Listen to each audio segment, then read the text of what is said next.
We're live on a Friday night. Hey, I got Eddie Spaghetti in the house. What's up? Oh, hi, Mark. I am a sequel like my father before me. Did you like Or are that? you a prequel? I'm a sequel. We're all sequels of our fathers.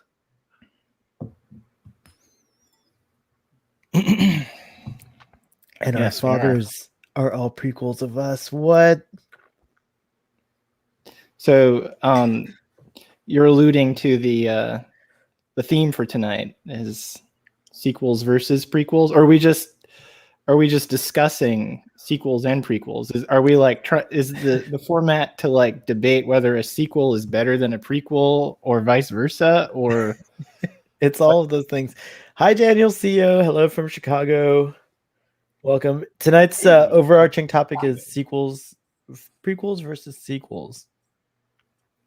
I guess we could start with, by the way, some other people are coming on the show. Some good.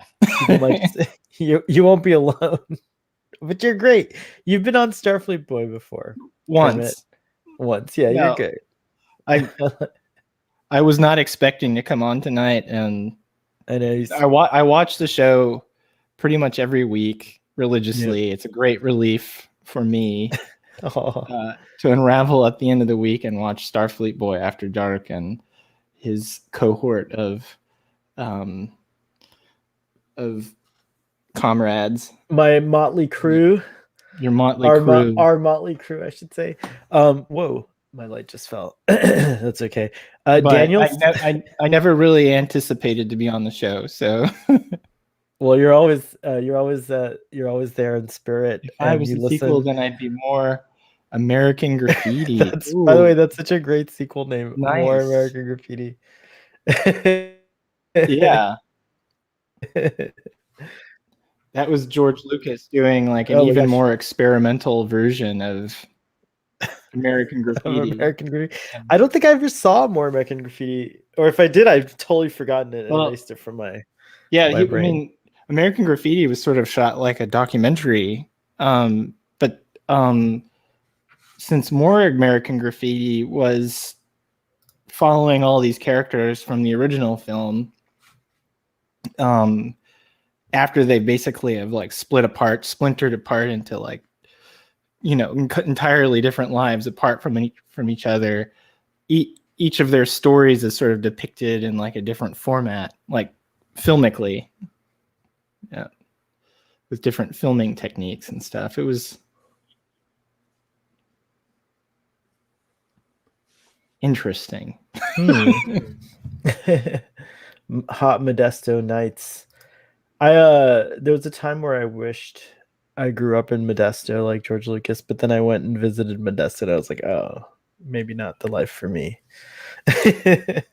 Well, by the time you reached Modesto, it was more like a suburb of, San Francisco, and just like a part of the greater metropolitan, that giant megalopolis, San Francisco Bay Area and Silicon Valley. So I think when George Lucas was growing up in Modesto, it was a little bit more kind of. And now it's a suburb of Skywalker Ranch. Kind of like a colony of Middle America in the 1950s. So that's a good, Daniel, that was a good example of a sequel being not better, sorry. But American Graffiti never got a prequel. Yeah. Wait, American Graffiti was better than American Graffiti? Well, it was more, so obviously it was better. That's crazy. Oh, we have our first time, another first timer on the stream. Hello, welcome all the way from Scotland, where what time is it over there? Hello, Geek and Review. How's it going? Greetings. Hey, man, I'm good. Can you hear me? Oh, yeah. We can hear you, yes. You're coming in loud and clear. Excellent. Welcome. We're talking about More American Graffiti. Have you seen the movie American Graffiti or More American Graffiti? Oh, years ago I've seen it. Sorry, I'm moving my mic. Years ago I've seen it. Oh, that's way better, whatever you just did. Yeah, just to move it to the other side. Yeah, I seen it about 20 years ago, something like that. Oh yeah, that would make Yeah, not as long ago as I saw it. I probably saw it just as long ago. That's how good the film is. Yeah. Well, On Eddie Spaghetti. VHS. Eddie Spaghetti's been on before, but Starfleet Boy has a tradition of he's been on the I haven't been on daytime. After Dark. Yeah, but you told your Star Trek story, geeks. This is his first Starfleet Boy anything video. So I think we're gonna put you on the spot for a second. I'm gonna make you make it show, and tell us your like just general. Since we're on the After Dark program, you can go further than Star Trek and just tell us about Geek and Review. Give us a little introduction to yourself and make it Star Trek heavy. Make it Star Trek heavy. There's no Star Trek on TV at the moment. Just sort of casually doing the YouTube thing for the last year or so and trying to do a few more videos recently and just keep it a bit consistent. But adjusting to life in the last year has been a bit difficult. So getting on top of it and getting there and learning the skills and things like that and talking to people like yourself and having good conversations with the good fandom or the good people in the fandom. Wonderful. The fandom. It sounds like at the end of Highlander 2 when Sean Connery's lifting the fandom up. You know, I'm not. I don't know if I'm lifting the fandom. I might be dragging it down. Most people have a full measure on the fandom. Yeah. You can't do the accent. You can't do the accent to me. I can't do it. Yeah, you're right. Sorry. To be fair, I think he has a unique Scottish accent, Sean Connery. I think it's like unlike any other Scots person's, right? Like the Eshes. Oh. Is there a Scottish accent where you do the Eshes like that? No, but when Scottish people impersonate Sean Connery, they still do the issues. Oh, there you go. You do it perfect, naturally. So, how'd you get into Star Trek? It's the first or the second TV show that I ever remember watching when I was about 4 or 5. And I don't remember the episode. I just remember the colours of the uniforms, like the yellows and the reds and the sort of bad alien world sets from the 60s show. And then when I was a bit older, Next Generation came on and my dad was into it and I just got hooked on it from episode 1 in the Next Generation. Oh, cool. That's my favorite show. Well, I don't know. Now Picard might be my favorite show. I know that's controversial, but well, I've said it to you before, but in the UK, because there was like a year or two between us getting American TV shows, the Next Generation was on for 6 years continuously in the UK. There was no breaks, no mid-seasons, whatever. It was just on for 6 years. Mm-hmm. What's your favorite Star Trek? Have you seen them all now? We're talking about poor Scottish impersonations or accents. What is your take on James Doohan's Scotty? Yeah, Scotty. Better than Simon Pegg's. You like it better? Simon Pegg's? Oh, okay. Simon Pegg's wife's Scottish because I've met Simon Pegg and his wife. So yeah, he's Scottish. So he should know better. Yeah. Daniel, by the way, Daniel says about More American Graffiti. Take my advice, stay away from that one. Lucas has done better. Some have lambasted the Star Wars prequels. No match, Mag. It could have been worse. We'll get to the prequels. I want to save those prequels for a little later in the conversation. Before we get to those prequels, are there any other great prequels that you can think of, like an actual prequel that did well or was interesting of note? Prequel film. Do the 2009 the Kelvin verse Star Treks count as prequels? Did the later Saw films count? I don't know. I would say that at least the first Kelvin universe film counts as a prequel, right? Because at some point it splinters off into an alternate universe, right? Oh, yeah. But I mean, it's a prequel by virtue of time travel, though. So I don't know if that's a prequel or a sequel. It's funny. But the very beginning it's a reboot. There's a timeline. Yeah. With it's prequel-ish. It's prequel-ish. For sure. But good prequels. I'm sure Google can help us out with this. Let me tweet the tweet. All right, hold on. I'll be right back. You guys make it show for a second. You're already making Does Captain Star- Marvel count?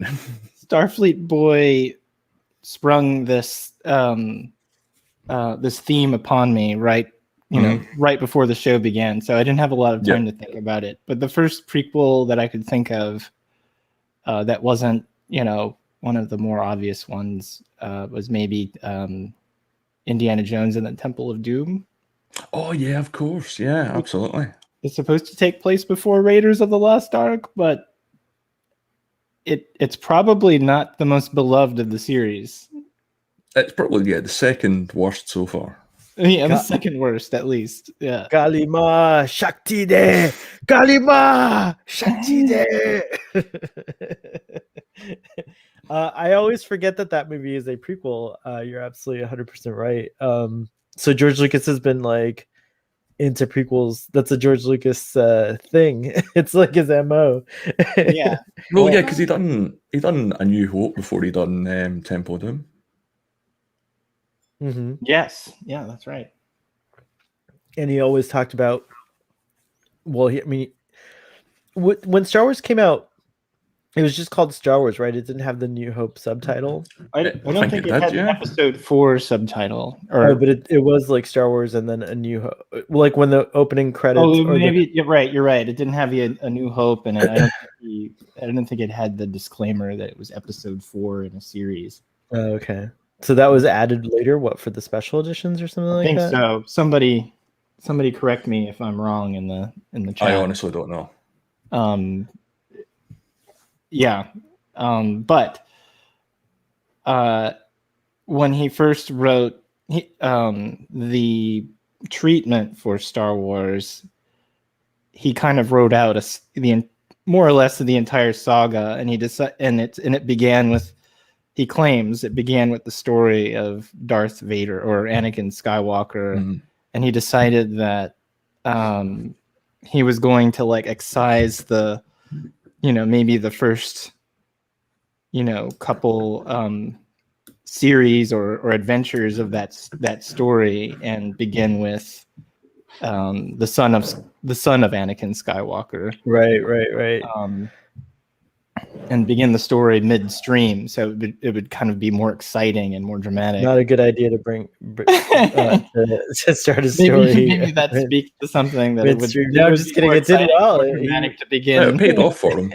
He nailed it. Yeah, he totally nailed it. Daniel says, by the way, I'm very excited about Star Trek Mission Chicago. Excited about meeting you guys, and if the weather is well, might just do up some barbecue, and you're all invited. Oh, thanks, Daniel. Nice. I would love to come to your barbecue, and I look forward to meeting you in Chicago. I love Chicago. The Windy City's awesome. Hello, parentheses eyes. Welcome. Greetings, everyone, and greetings to you, sir. Greetings. Nice to see you here. Chime in. Let us know about the greatest prequels, sequels versus prequels. By the way, Daniel brings up a great one. Captain America: First Avenger. Oh yeah, and the Hobbit movies. Wait, was the first Avenger? It came out after. It came after. It was Iron Man, Thor, then the first Avenger. Yeah. Oh, okay. I guess you could call that a prequel. Yeah. It would have been the first Captain America movie, though. So. Yeah. It's weird. The MCU is amazing how interconnected everything is. So a great prequel, the Hobbit movies. That's right. So. Yeah. They're not as cool to me though as the Lord of the Rings trilogy. However, I did like the Hobbit. It was the high frame rate that was really distracting in the cinema. I think it was. Yeah. Yes, absolutely. Yeah, I saw the first film in the high frame rate and 3D, and it turned me off to it. Frankly, I remember going to see the first one, and the girl or whoever it was that served me at the cinema warning me, saying, "You might not enjoy this because of the way it looks." And she was saying it to everyone. It's sort of, in a way, it downgraded the production value, because I felt like I was looking at a lot of phony sets and makeup and stuff like that. Why did it look good when you? Does it look good like when you've seen it 100 times or something? Like, why would they release it that way? It's oddly, I'd seen a video about this. earlier on in the week. It's something to do with your eye only registers a certain frame rate, and that higher frame rate, that's why it looks unrealistic to you, because your eye knows it's not realistic or it's moving too fast or something like that. We figured out 24 frames per second, or 30, I think is video, right? Yes, 24. Hello, a different crew tonight. Yes, tonight we have Eddie Spaghetti's been on before, but Geek and Review, but not on After Dark. No, but not on After Dark. So yeah, first time. And Geek and Review, it's his first time. And go check out Geek and Review's YouTube. You've been in the chats. I've been getting to know you. It's not like you're a total stranger, but you know. Well, not anymore.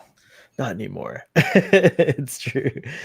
I thought you were going to be cussing. I'm glad. Oh, you could actually on Starfleet Boy After Dark. But that was your first warning to me when I asked you if you were interested in going on the show. And I said, well, maybe the After Dark show is a good place to appear. It's a good place to start, yeah. If as long as we agree on everything, we'll be fine. That's never gonna happen, but we'll be fine anyways. PE says the Revenge of the Sith and Rogue One are my favorite prequels. I love Revenge of the Sith. I'm gonna be controversial. I think I love it more than New Hope. Oh, see, I controversially really like Attack of the Clones. I think Attack of the Clones is fantastic. It's good. I've been watching them with is it okay? I hope he doesn't get mad. Wee Robbie, because he's like 17, right? So it's okay to say wee, right? That's like Scottish, right?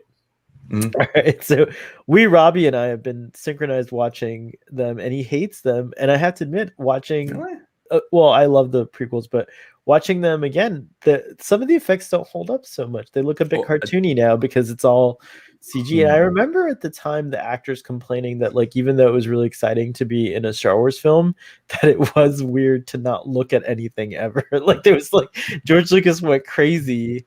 Like, he was just really pushing the technology. He was inventing the technology that, you know, we've now take for granted.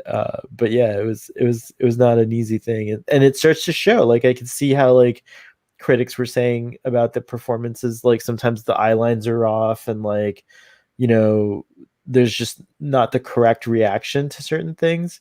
And then I think the clone troopers would have been served better to be people in costume instead of all of them being CGI. But yeah, but I do agree that it's a really great film. I love the whole introduction of Count Dooku, and like the idea, you know, the idea of like that Yoda had trained Dooku, and Dooku had trained Qui-Gon, and Qui-Gon had trained Obi-Wan, and Obi-Wan and Yoda trained Luke. So it was a cool thing. Oh, we've got the birthday boy here. Hold on, sorry. Happy birthday! Hello. Happy birthday. We got a son of Dennis joining the party. How are you? Sorry to crash the party. Are you kidding? It's your party. This is your birthday party. We're switching gears. That's what happens on Starfleet Boy After Dark. Right on. Well, thank you. Good to see everyone. Hello. Hey, man. Greetings. Happy birthday. Thank you. Evan meets Eddie Spaghetti and Geek and Review. I think you know Geek and Review from the chats. I do. Yeah, great to see you, Eddie Spaghetti. Great to meet you. Is Eddie Spaghetti? Are you named after the lead singer of Super Suckers? No, I'm not. Yeah, I'm making a vague reference to a name that one of Sohail's friends gave me a long time ago. Oh, right on. Oh, there's a band called the Super Suckers, and the lead singer is named Eddie Spaghetti. Oh, cool. Yeah, they're a fun I'll band. have to check them out. Get it. For your birthday, we could talk about whatever you want on the show since it's your party, but we're talking prequels versus sequels tonight. And nice.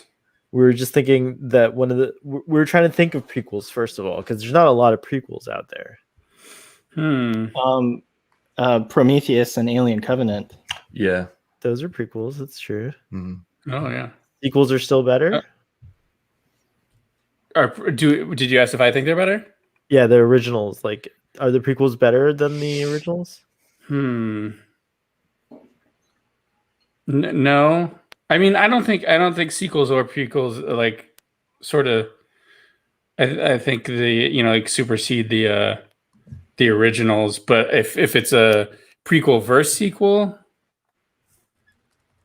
I kind of like some. I don't know. I like Prometheus, so that's the one you just brought up. I did like Prometheus. But here's someone's asking in the text message for a clarification. I have a thing against prequels. I think they should never be made. We should always just be going forward. So that's why I started this. So we're trying to prove that prequels are a good idea. Would I don't think they're a bad idea. Yeah. Would the show Gotham, be considered a prequel? Oh, that was a good one. Yeah, Gotham was quite good. Yeah, I guess that would be right. I haven't seen the show. I do like it a lot. Prequels just matter. The it just depends on the story and the execution of it. I think I don't care if a series goes forwards or backwards. It just I don't care in what order you tell a story. Like it. I mean, look at a movie like Pulp Fiction. It's not told in order.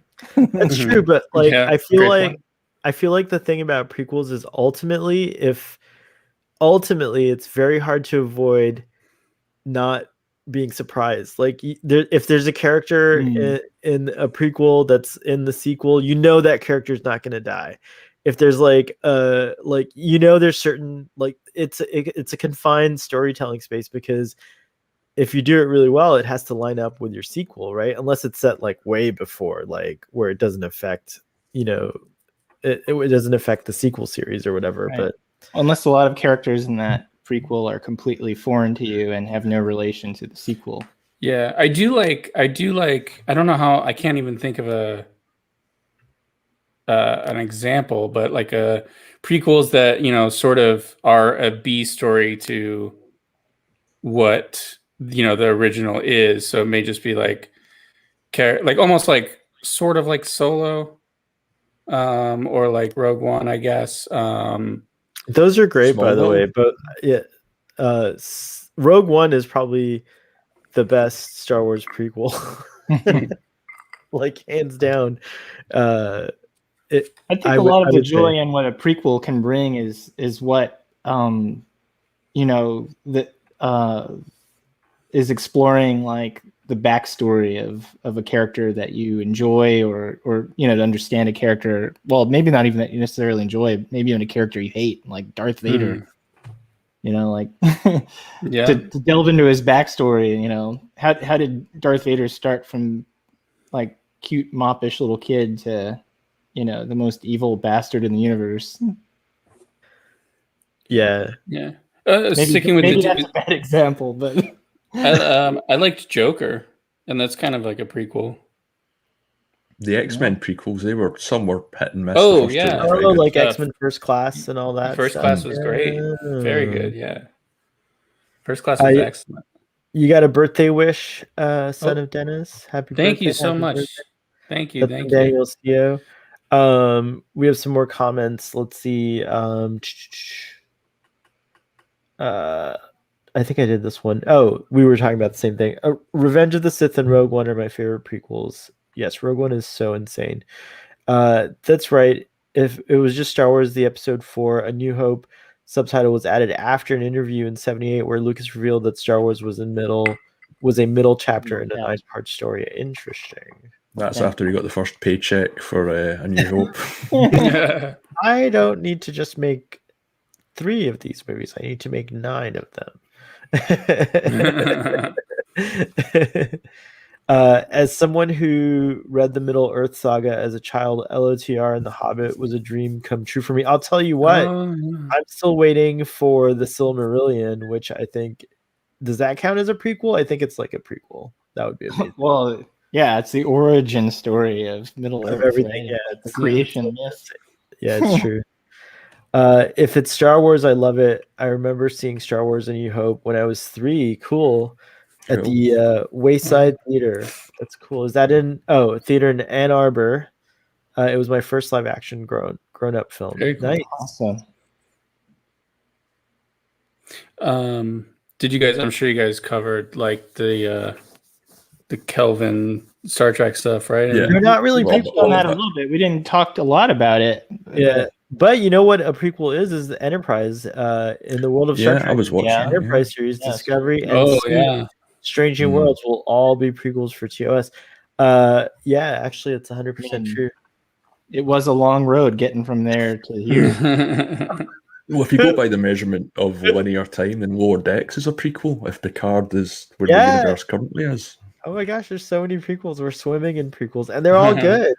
I didn't like Enterprise when it first came out, and he reminded me that I did watch the first 2 seasons at his house. I totally had forgotten about it because I didn't like it. I remember not being a fan of the show because I hated I was so against prequels. I was very You kind of hid that from me though at the time. yeah, I was probably being At you what point did it grow on you? Was it later? just I never finished it, and then I finally finished it. So I finished. I rewatched season 1 and 2, and then I watched season 3 and 4. And season 4 was spectacular, and it made me feel really sad. So I was one of these like awful fans. I watched the last episode, and I was so happy because the TNG. Before I ever saw the rest of the series, I was so happy because I was like, "Oh my gosh, Riker and Troy are in it!" And I was like super happy. I had no idea how disrespectful it was till I actually watched the whole series, and then I was like, "Oh, that's not cool." Mhm. Like they ended the show and gave it to like a whole other series that had already ended. Gave like all these like great moments to them. Like made the entire thing like a holodeck thing, and I was like, oh, that's rude. That's so rude. So yeah, I didn't like that this time around. But yeah, Enterprise is a good show. It was just getting its legs, and it was canceled. And I have this like really cool notion, at least I think it's cool. You know how TOS was canceled and it spawned like the films and TNG and like a new era of Star Trek in a way. Enterprise is what spawned the 2009 films, and then Discovery and what's here today. So Enterprise being canceled was kind of like a repeat in the Star Trek formula, if you will, of like the canceled series spawning all these new series. Maybe. I tried. I was it was working really hard to be convincing on that one. Did you what are you drinking tonight if anyone's drinking? Oh, I'm not drinking anything now. Yeah, it's you might be having coffee soon. Yeah. What time is it by you? It's 40. It's 40 AM. 4:30. Oh wow. Oh wow. That's quite early. Well, we appreciate you being on the Yeah, show. totally. Oh, thanks, man. He gets up Um, with the chicken. So you- I'm drinking. I splurged and got a recommendation. I got an 18-year. I'm looking at now Grangestone single malt Scotch. It's very good. And then I got I have a myself. picture of Yeah, and then I got myself this bottle of Let's see. hold port. on. Oh, nice. Oh, very cool. Well, I'm it a is your big- birthday, so Yeah, I'm a big port fan, so I got some port as well, splurged on that. So is that a tawny port? yeah, Yeah. yeah. What does that mean? I know what a Tawny Newsome is. Same thing.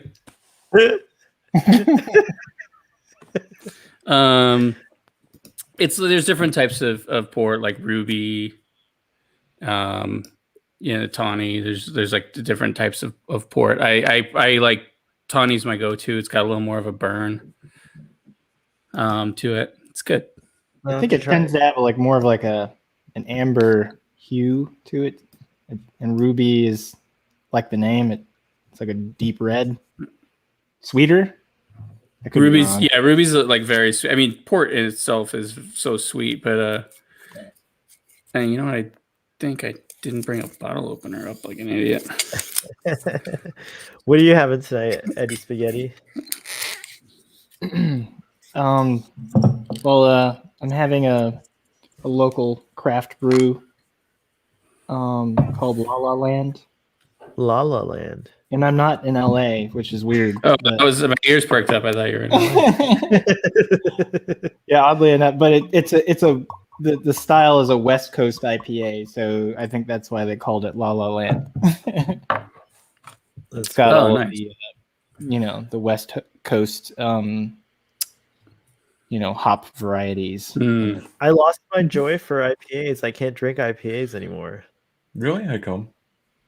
The hops, it's too hoppy. Oh, okay. Where you said it's local? Who brews it? It's a brewery called Proof. I'm in Tallahassee, Florida. Oh, nice. Awesome. Yeah, up in the Panhandle. Yeah, So right around. right around there. Yeah, look at that. Shows for Right Tallahassee there in is- the Big Bend on your bicep tricep. Yeah. It's like right there. Yeah, it's Look at it's landlocked. It's not a sea town, but it's a nice town. I love Tallahassee. But we're only a 30-minute drive from the coast, or less. And Godzilla just attacked the Panhandle in his most recent. That was surprisingly really good. I enjoyed that film so I much. haven't seen that yet. Oh my god. It's just such a rollicking good time. It's like, but you should go see it in that movie theater that has the huge screen in your in Tallahassee. Oh, the Challenger. Yeah, you should tell it if they release it there. I'm having the remnants of a margarita which got warm, so I'm gonna go refresh this. So Margarita. birthday boy, Nice. you're in charge. Everyone make it show. Keep up with the flicks and the comments and, see what they're can I click on them? Am I able to do that, or just no? I guess not. Smallville. Whoa, you're all Florida, man. yeah, we are. Yeah, we fit that stereotype right there. It's my most rowdy I've ever been is Florida. I'll be in a Smallville's headline tomorrow. Yeah. Smallville, great. Great prequel. Yeah, I enjoyed. Did you guys do Smallville at all? I did. Yeah, I wasn't watched about like the a first- dedicated watcher. Oh, I'm sorry. You go ahead. No, I watched about maybe the first 5 or 6 seasons and then gave up after that. That was a fun one though. I liked that. Yeah, it was ahead of its time. Yeah, very cool. Solo was not bad. I liked Solo. I Solo was like a fun like caper to me, like a thief, what's the word I'm looking for? It's like I don't know, Pirates of the Caribbean in space kind of thing. Yeah, I think caper is a good descriptor. Yeah, a lot of people. It had the feeling of like there was a lot of like you could feel like Casablanca all over it. Very good. Yeah. Which it wouldn't be a lot like terribly surprising because the writer Lawrence Kasdan and his son is such a fan of movies of that era, and he wrote Body Heat, which is basically like a modern film noir. And well, we also have to acknowledge that he wrote Empire Strikes Back, and yeah, that was a big one. Raiders of the Lost Ark, but he's a fan of that sort of like golden era of Hollywood films. Yeah, very cool. Yeah, Casablanca rules. It's I didn't know that about them. That's really cool. Silmarillion. It would have been interesting. I think of the unmade version of that movie though a lot. If Phil Lord and Chris Miller had finished the film, like how different Casablanca. If those guys had finished Casablanca, that would be a totally different movie. If you did Casablanca in Lego, how would it look? How would it be? That'd be amazing. They should start doing like Lego. Yellow. Yeah, they should start doing Criterion like Lego movies. That'd be great. let's see. Some of these Enterprise being canceled marked the definitive end of the Berman era of Trek. Yeah. Enterprise canceled marked the definitive end of the Berman era of Trek. Yeah. Can't argue with that. No, not. I am refreshed. Nice. So yeah, man, I love. Oh, oh yeah.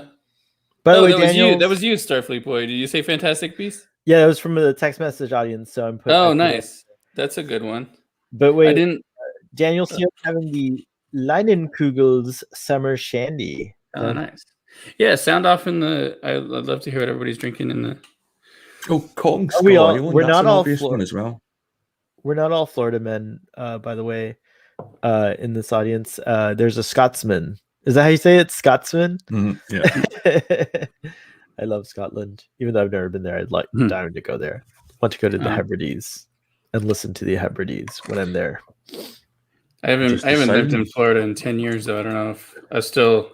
I guess like you can't take what is it? You can take the boy out of Florida, but you can't take the Florida out of the boy.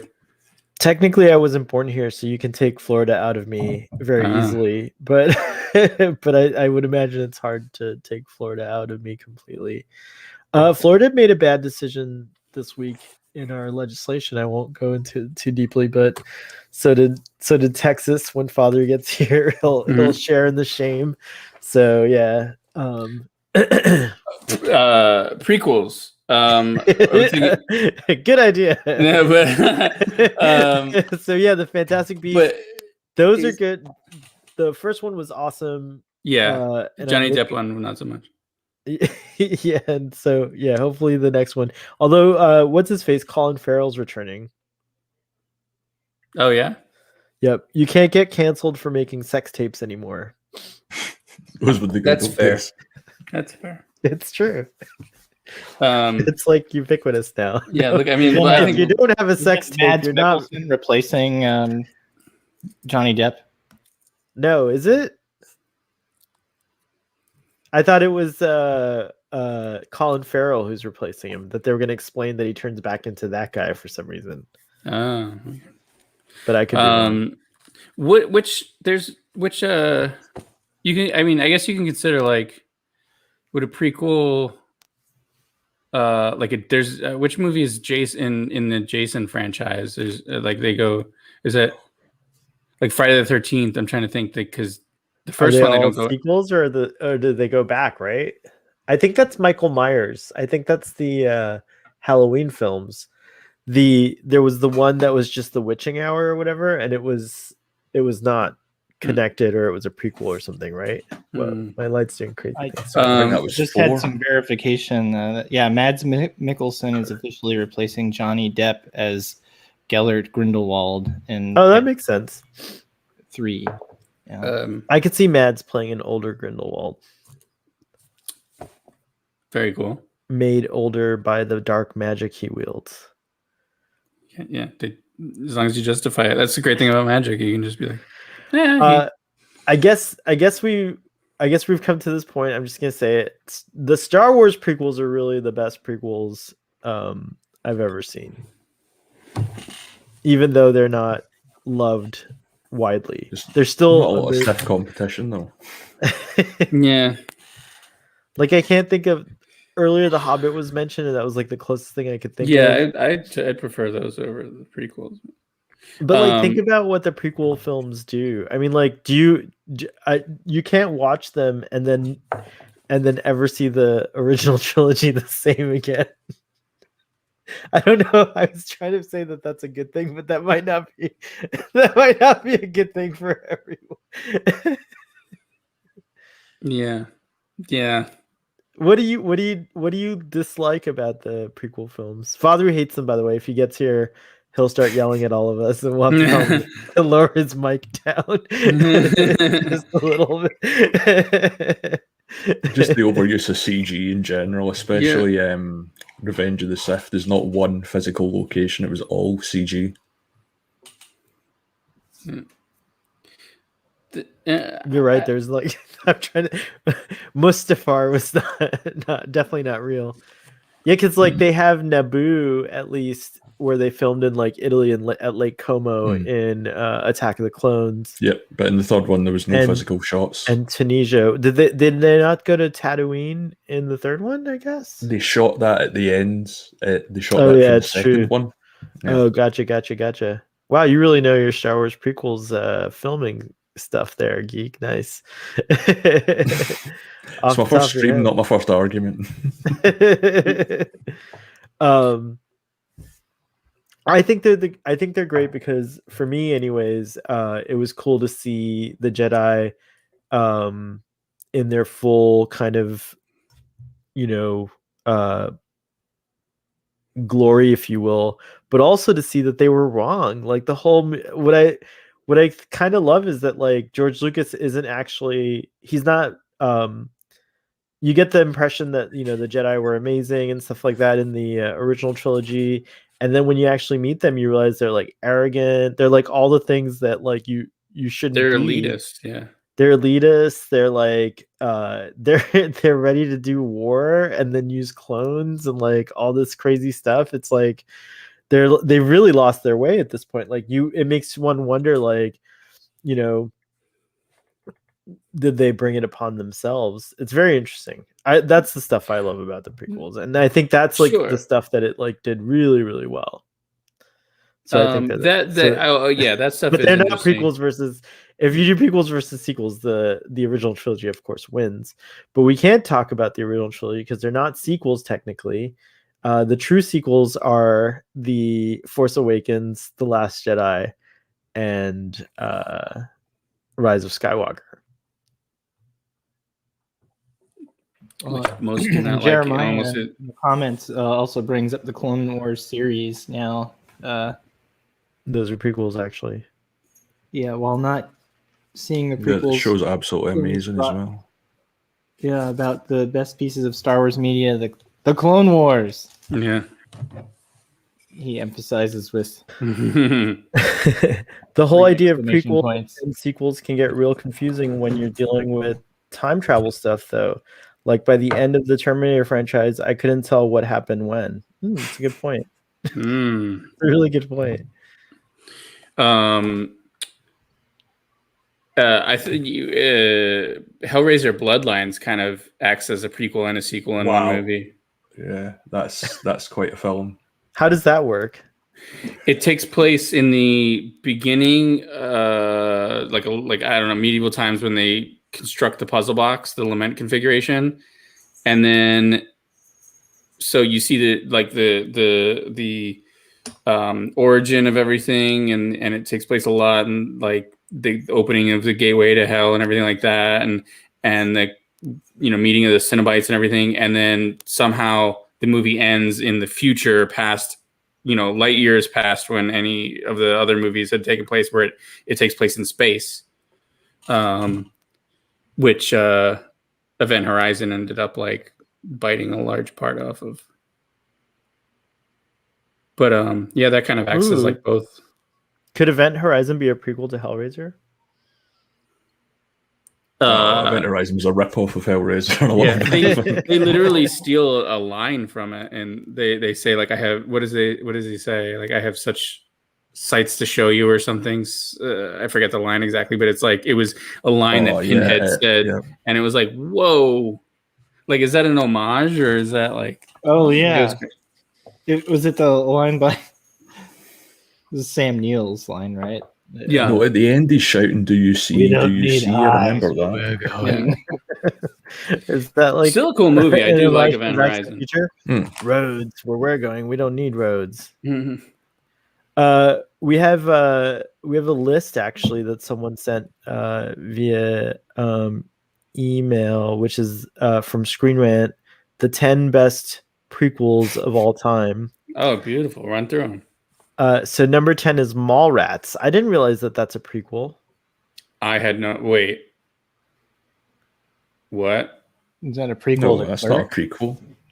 It says here, filmed a year later in 95, Mallrats takes place in the same fictional universe of Bland, New Jersey locations populated by young slackers, happening a day before the events of Clerks. Ah, okay. Oh, that's That- fun.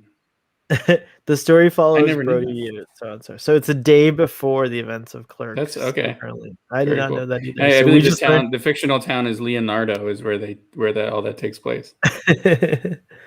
Oh, I have to. What's the cat doing? The cat's doing new things, which is really weird. He goes under my bed now, and I'm scared he's gonna poop there or something. Number 9, Rise of the Planet of the Apes. Oh, geez, Louise, yeah. Yeah, that was good. That's a great Those one. are all yeah. good. Those are all amazing. movies are good. Yeah. So, oh wow. So that's a How did we? good prequel series. Yeah, Makes me want to go watch those again. Those are really good. those are excellent. Do you see those, Eddie Spaghetti and Geek and Review? Oh yeah, I've seen all the Planet of the Apes films, I- yeah. I saw the first two. Last one's great too. I missed that one, unfortunately.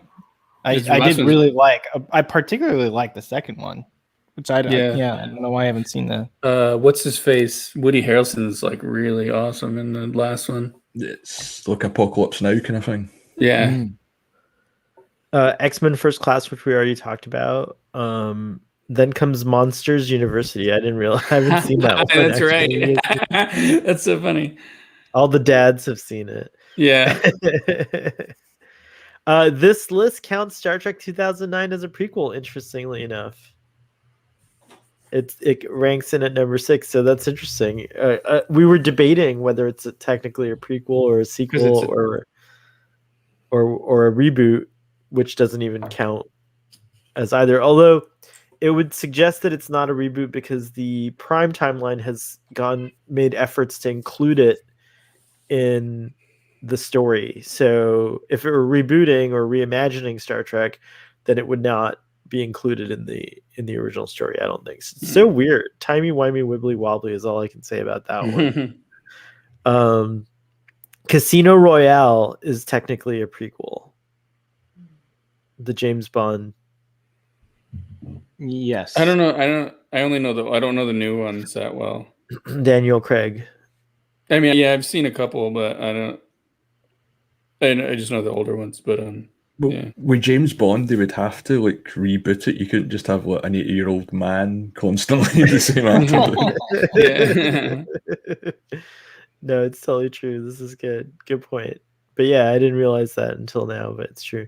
Well, there is that theory that like 007 is right, like a title that one takes on, even though there's other 00. I've heard people try to argue that like they constantly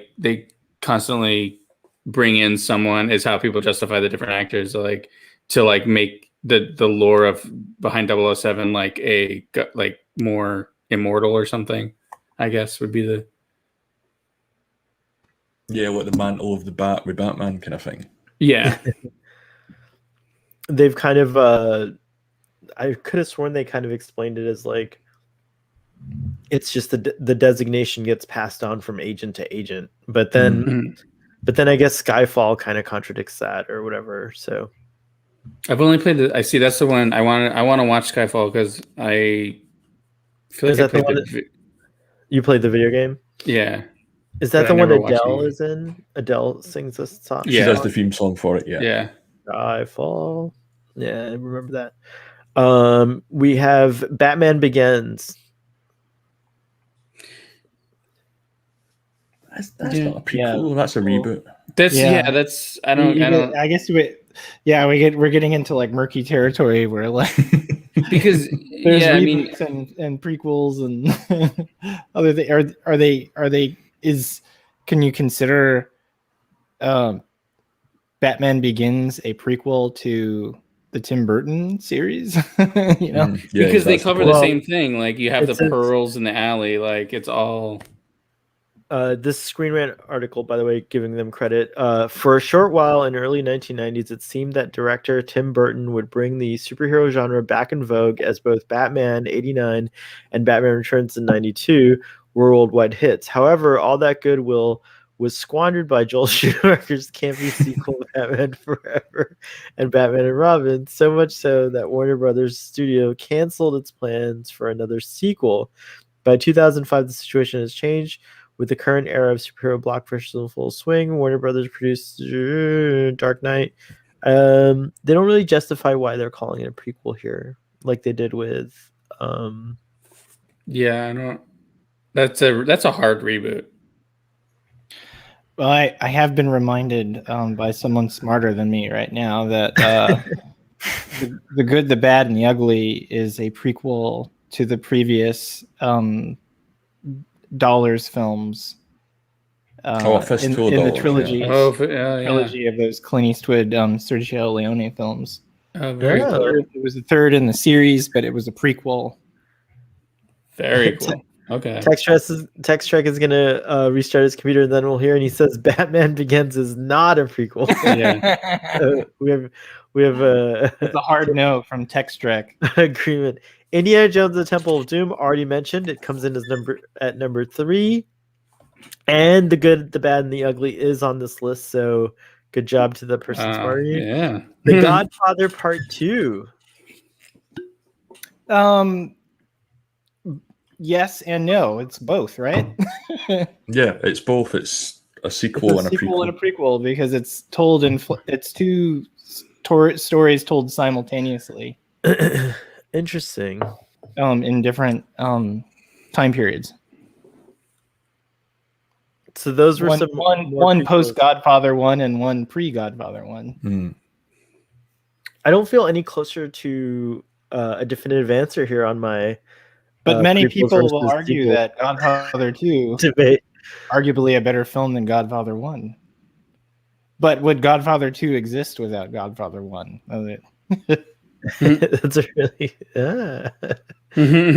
which came It first? says Father. He says it's a sequel with flashbacks, which I mean, yeah, because then that's like saying like Endgame. It's like saying like Endgame is a prequel because they went back and saw like Tony Stark's father and how like it's like that's like true.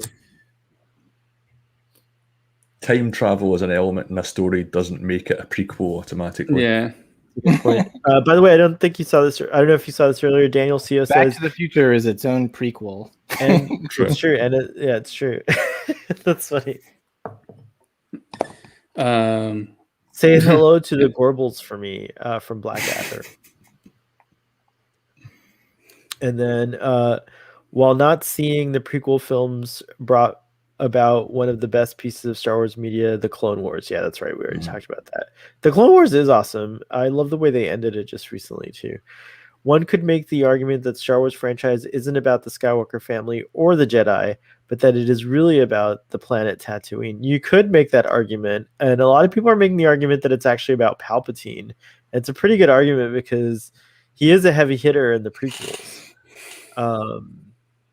And apparently in the sequels too. So Yeah. He's at the heart of all the good trade disputes. So I think wasn't it Simon Pegg made the argument that it was about like the R2D2 and no, I think that was it him who first brought that out. I remember hearing that like from when I was a kid. He mentioned it in his book, so I don't know. Interesting. I feel like that was a discussion. Yeah, they're definitely. I mean, they're in every single film, right? Like so. Yeah, and it was like definitive because he thinks that his argument is that when they scanned the escape pod for life forms and said, "Oh, just let it go," that like set in motion like everything. Everything. Mm-hmm. It was a crucial moment. It's true. The Jedi became. And they're the only characters pretty much in the entire saga. Yeah. Yeah, I love their origin story. I like that Anakin built 3PO and that R2D2 was the good little droid that fixed the Naboo Princess. Her ship, but he fixed her ship and then she like anointed him and then and then they take care of their kids later on, which is great. R2 stays with Leia and 3PO ends up with Luke and R2 actually. So it's pretty cool. Let's see here. I says that R2D2 also showed up in The Mandalorian. Mhm. Spoiler. Oh, that's right. Let's see here. Caprica. Do you guys like Battlestar Galactica in this group here? Oh, I forgot. Yeah, I love that show. Yep, absolutely love I don't it. think Yeah. anybody will argue. I never saw all of Caprica. Was it good? Did you guys see Caprica? I only saw a little bit of Caprica. I saw about 5 episodes, and that was it, I think. That was like largely around the creation of like the Cylons and stuff, right? Yeah, it followed the like Caprica before the fall, so to speak. So It was like a Steve Jobs-esque guy and his family kind of effort. Let's see here. Casino Royale was the first James Bond novel, so yes, I would consider that as a prequel. Yo, Fathery. Hey, computer done being a dick. Oh, not can't hear quite. you. What about now? Yeah, we yes. can. Sweet. No, by the way, the only good episode of Caprica was like the very last episode when it showed a preview of like all the cool shit they were going to do in season 2. oh, okay. Then it got canceled. It didn't make it. Me and Antonia were just watching some Babylon 5, which is the best outer space show that isn't called Star Trek. I take it over The Expanse, over BSG, over everything else. Dang. By the way, it's Father's birthday last week. It's Evan's birthday Yes. today. You guys are like close in birth. Happy birthday, man. Like a week away. Yeah. How was like you were all you got to go out and for the first time in like forever, Yeah. right? Oh yeah. We were like super duper quarantined in our house. Like I've been working from home for a year. Like we had not like been going to like even like stores that often. We were like doing like curbside pickup and stuff for like groceries and stuff. Good for you guys. So yeah, like after getting vaccinated, I was able to like hit up some restaurants and bars and stuff, and it was nice to like be out amongst the living again. But I realized like how much money you can save if you just stay home all the fucking time. Yeah. I've literally spent more money in the last 2 weeks than I don't know. Like I probably spent like a typical 2 months of 2020. So. Yeah. Well, that's actually very true because I just bought a new TV. Save some for the cruise, Father. I got a new TV. My first 4K TV is getting delivered tomorrow, and I got my PlayStation 5 in the mail today, so I'm excited. Oh, right on. Is Is that like a 4K gaming birthday present to self? No, I was just now able to. Well, I was trying to get like a TV with a 2.1. I'm getting really into the weeds. I wanted a 2.1 HDMI port on an OLED, which is very uncommon. So like the TV that I wanted is like the new Sony that just came out. It's the first TV I've bought in like 11 years. So I was like really like want to make like a really good choice and get like a really good TV, like future proof. Father helping fund that Spider-Man movie. I guess. And Good then job. like ordering like the PlayStation 5 is like a pain in the ass. I had to like follow like these like restock notification Twitter people that would like tell you like like they're about to go live on. Does anyone else have a PlayStation 5 in this Target.com. group? Say again? No. Does anyone else have a PlayStation 5? Oh, Father, you have to tell us all about it. You're gonna be the first one. I haven't taken it out of the box yet. It's still in the box. What? Oh, you know what sucks? You know what sucks is I couldn't order like a normal one. I had to order like a super expensive bundle that came with 3 games, an extra controller, a GameStop gift card. So I already got 3 games for it. GameStop. Yeah, You should get. Is it that should what come you with told your partner? Or I didn't want to order the games. It should come with GameStop. GameStop stock. Yeah. No, it came with a $20 gift card to GameStop. That's amazing. You could go buy. You could go game the stock market using that gift card. It would be awesome. But 2 of the games were games I wanted to play anyways. So it's the What games? Marvel's Avengers and the Spider-Man Miles Morales game. I wanted to play. Oh, nice. And then I have Hitman 3 also, which I didn't want, but I have. So I enjoyed the Hitmans on the old PlayStations. cool. I was gonna let Antonia play it because I think she might like it more than me. But You can't see it. Oh, that was super cool. snap on, snap off. Yeah, and you got lasers. Dang, So it's you getting can't- lit. over there. Literally, quite literally. What are you drinking tonight, Fathery? I didn't even realize that's fucking Geek in Review from Scotland. What the hell's up? I was like, who the hell is listening with like no lights on? Like, did he not pay his light bill? Like, he's clearly got electricity. He's on like a fucking It's like computer. Or cut phone. him It's like 4:30 in the morning. 5 in the morning. Yeah. Yeah. Yeah, it's 5 in the morning. Do you have roommates? Geek in Review, how the hell are you? I'm good, man. Yourself? Pretty good. I can't complain. Long-time listener, first-time caller. Yeah, there you go. Yeah, this is cool. If you work Seeing in the hard, you can flesh. get there. Oh, we see what you're drinking. You're drinking cuties. What is You're such cuties? a No, cutie. this is a what's it called? Quick Trip, Antonia. That's the name of that gas station.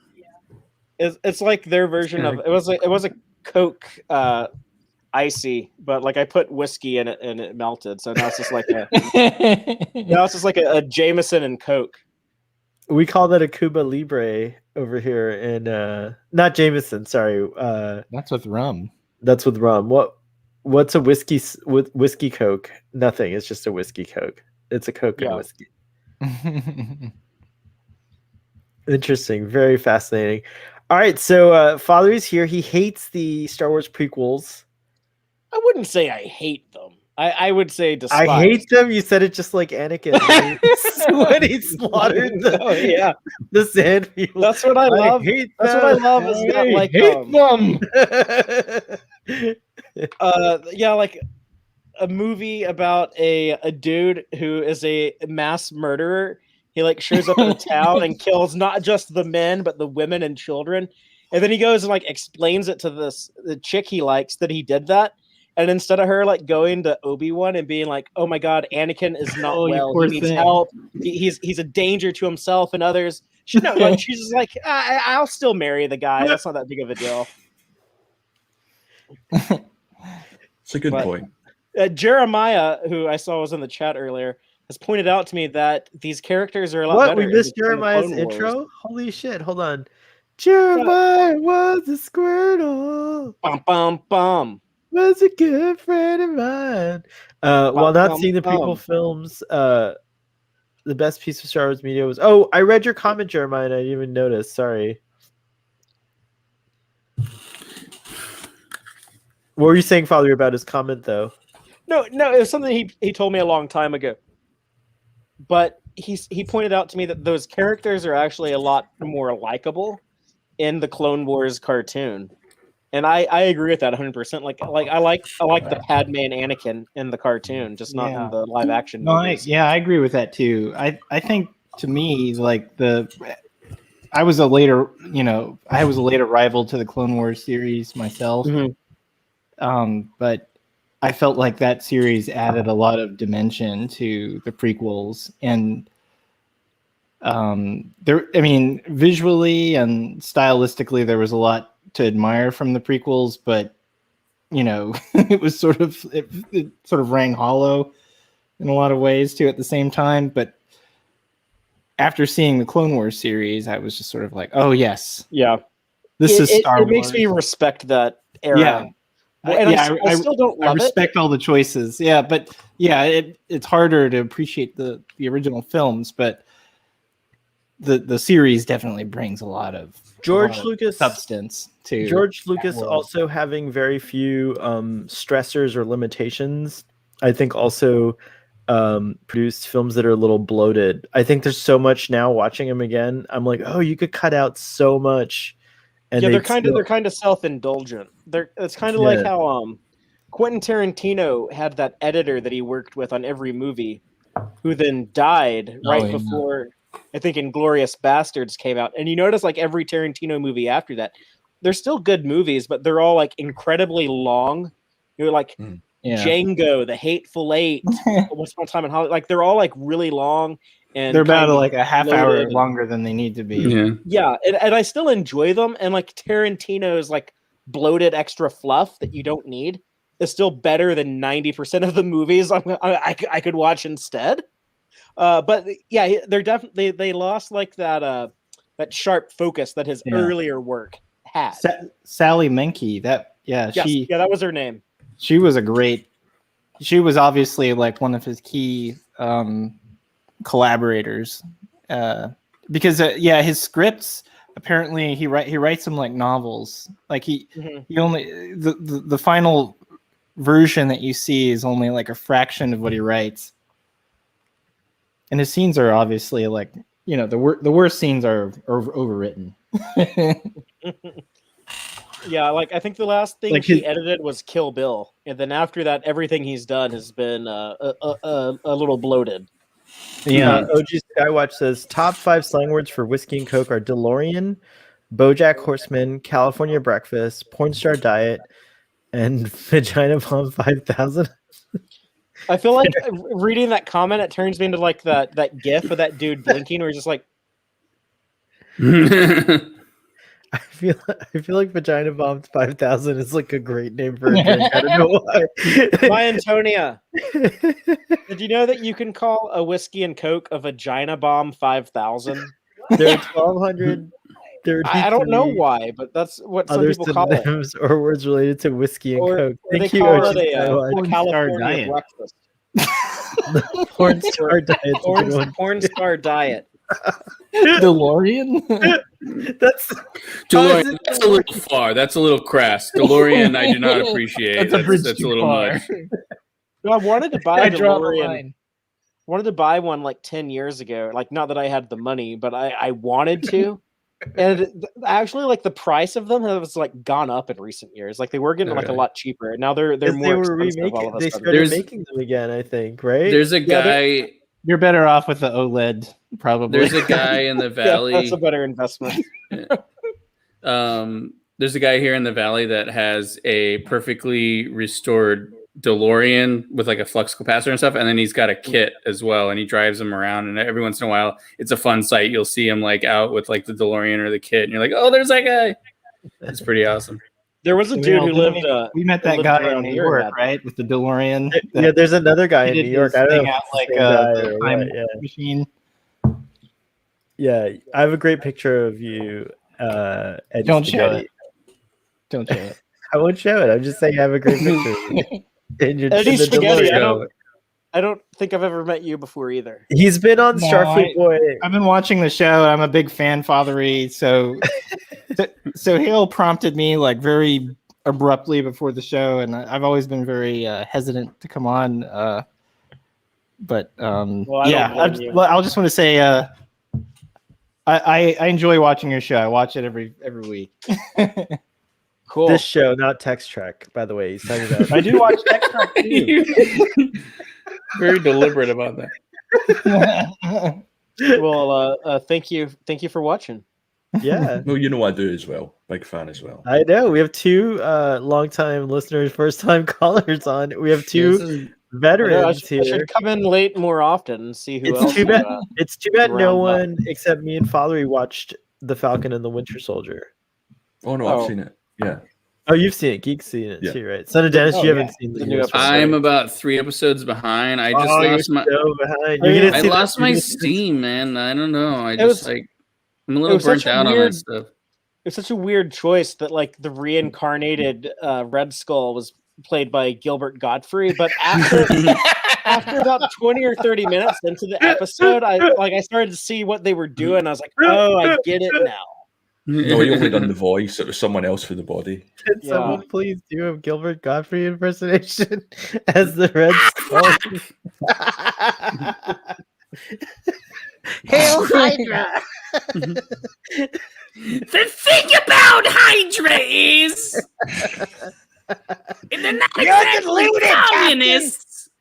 You wear a flag of a nation on your chest. The idea of Gilbert Godfrey playing like the ultimate caricature of a Nazi is. Oh my. And he is Jewish, right? So. Yeah, I'm pretty sure he's Jewish. Yeah, well, he actually made like a bunch of like he's a Jewish guy, but he made like some Holocaust jokes. That was part of like the stuff that he said that got him fired from actually doing the Affleck commercials. I thought that was didn't he do the tsunami? I think it was the tsunami stuff. Tsunami too, right? Yeah, I think he done that. He's a bit of an edgelord. Yeah, he's he's got in his documentary. There's a great documentary about him on Hulu, and he was like doing a show at like a what do you call those?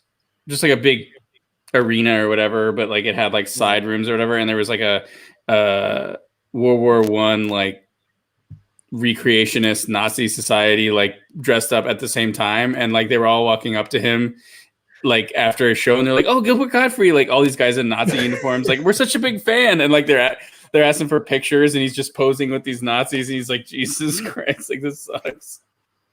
Like, he's just like this small Jewish guy, and all these Nazis are like talking about being a big fan of his. That's a great documentary, though. You should check it out, all of you. What is it called? I think Gilbert. Just Gilbert. Okay, cool. Yeah, Okay. it's a prequel to What's Eating Gilbert Grape. Tied it in. Oh, can I read this comment? Can I read this He was comment? the older brother Go ahead, that got go ahead. Leonardo DiCaprio down from the tower.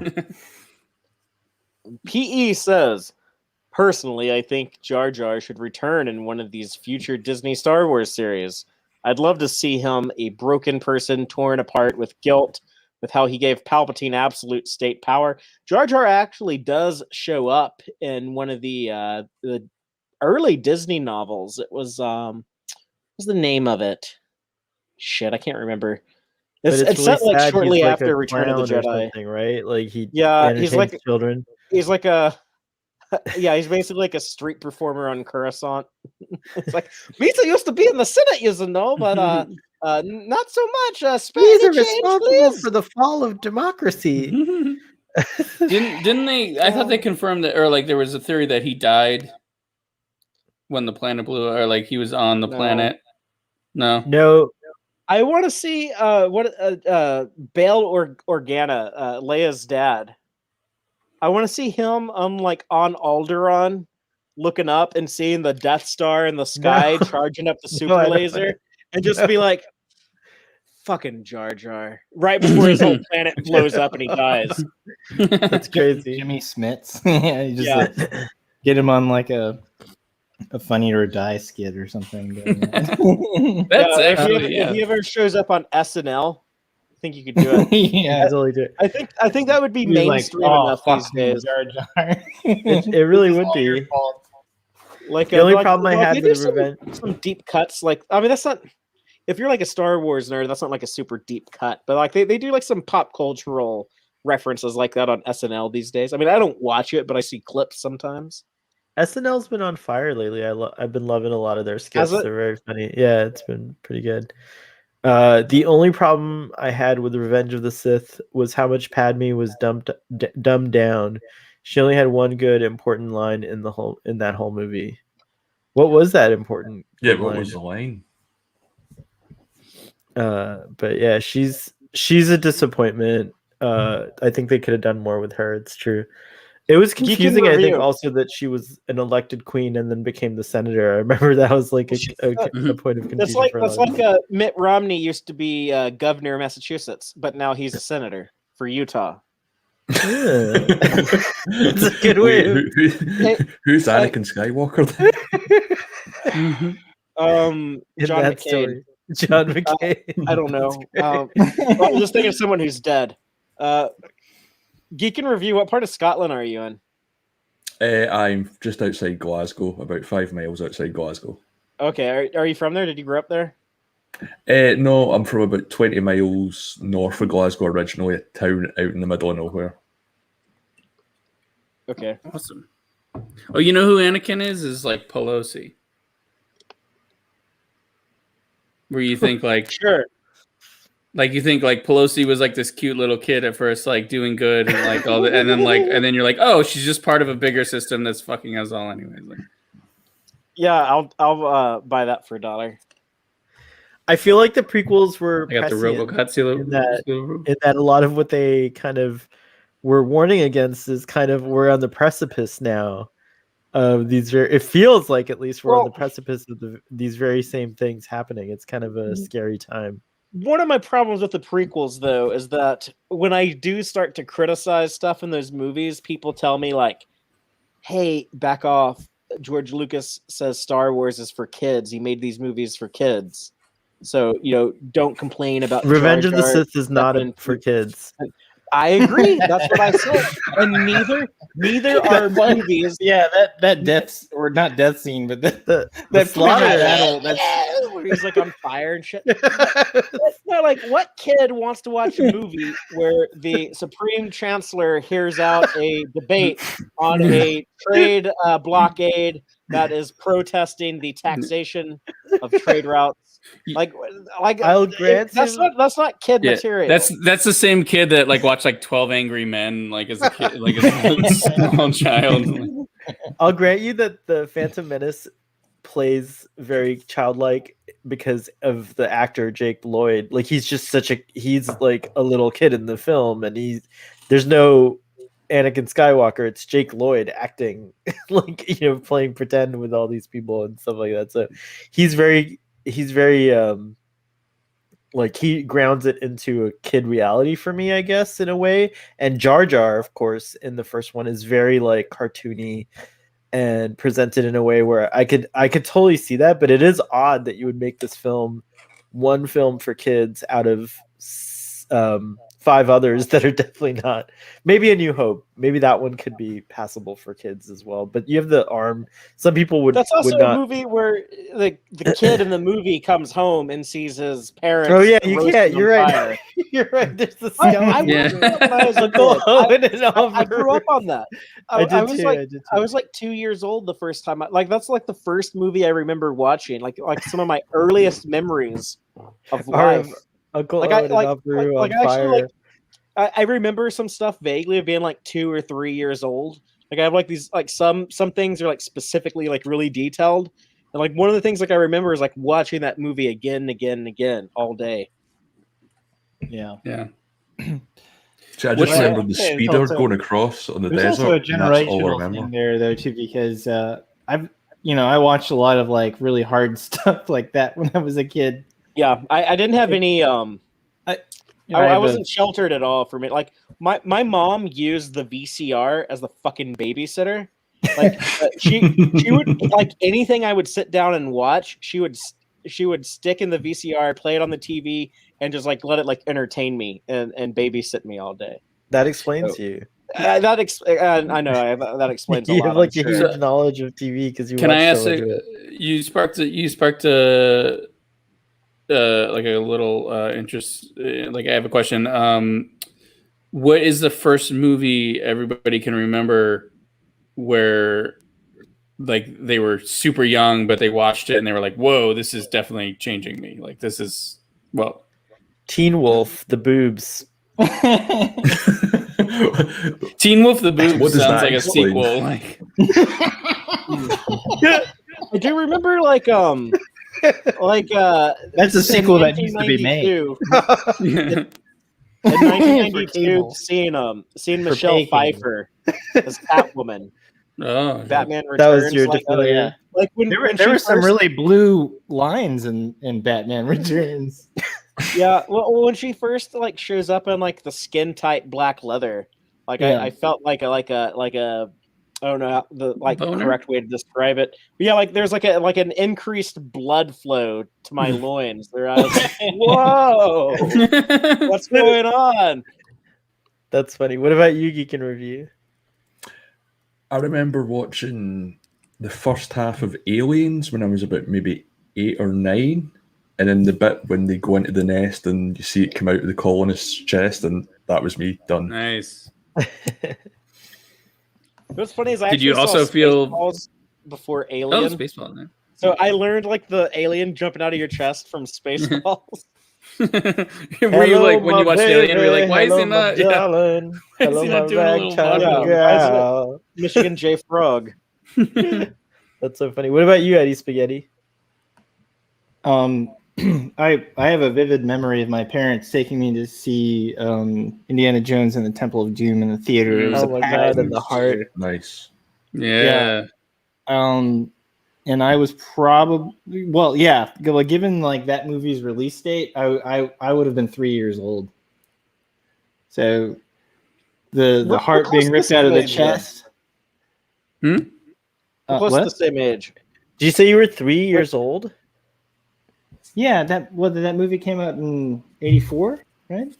Yeah. And you remember from that age the heart being ripped out of the Yeah, no, I That's remember six with you. putting my hands over crazy. my eyes for most of the movie. Oh, And Oh. like the dinner, the feast with like the snake gross. impregnated with like all the like the baby snakes and the insects and the Teen The Wolf dead Boobs bodies is in a little the bit better dungeon. than Heart and all the monkey brains and everything. monkey brains. It's Yeah. true. Oh yeah, the Ah, general. dessert, chilled monkey brain.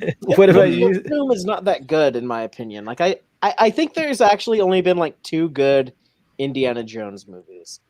That's It's Raiders Raiders and Crusade. Well, And Crusade.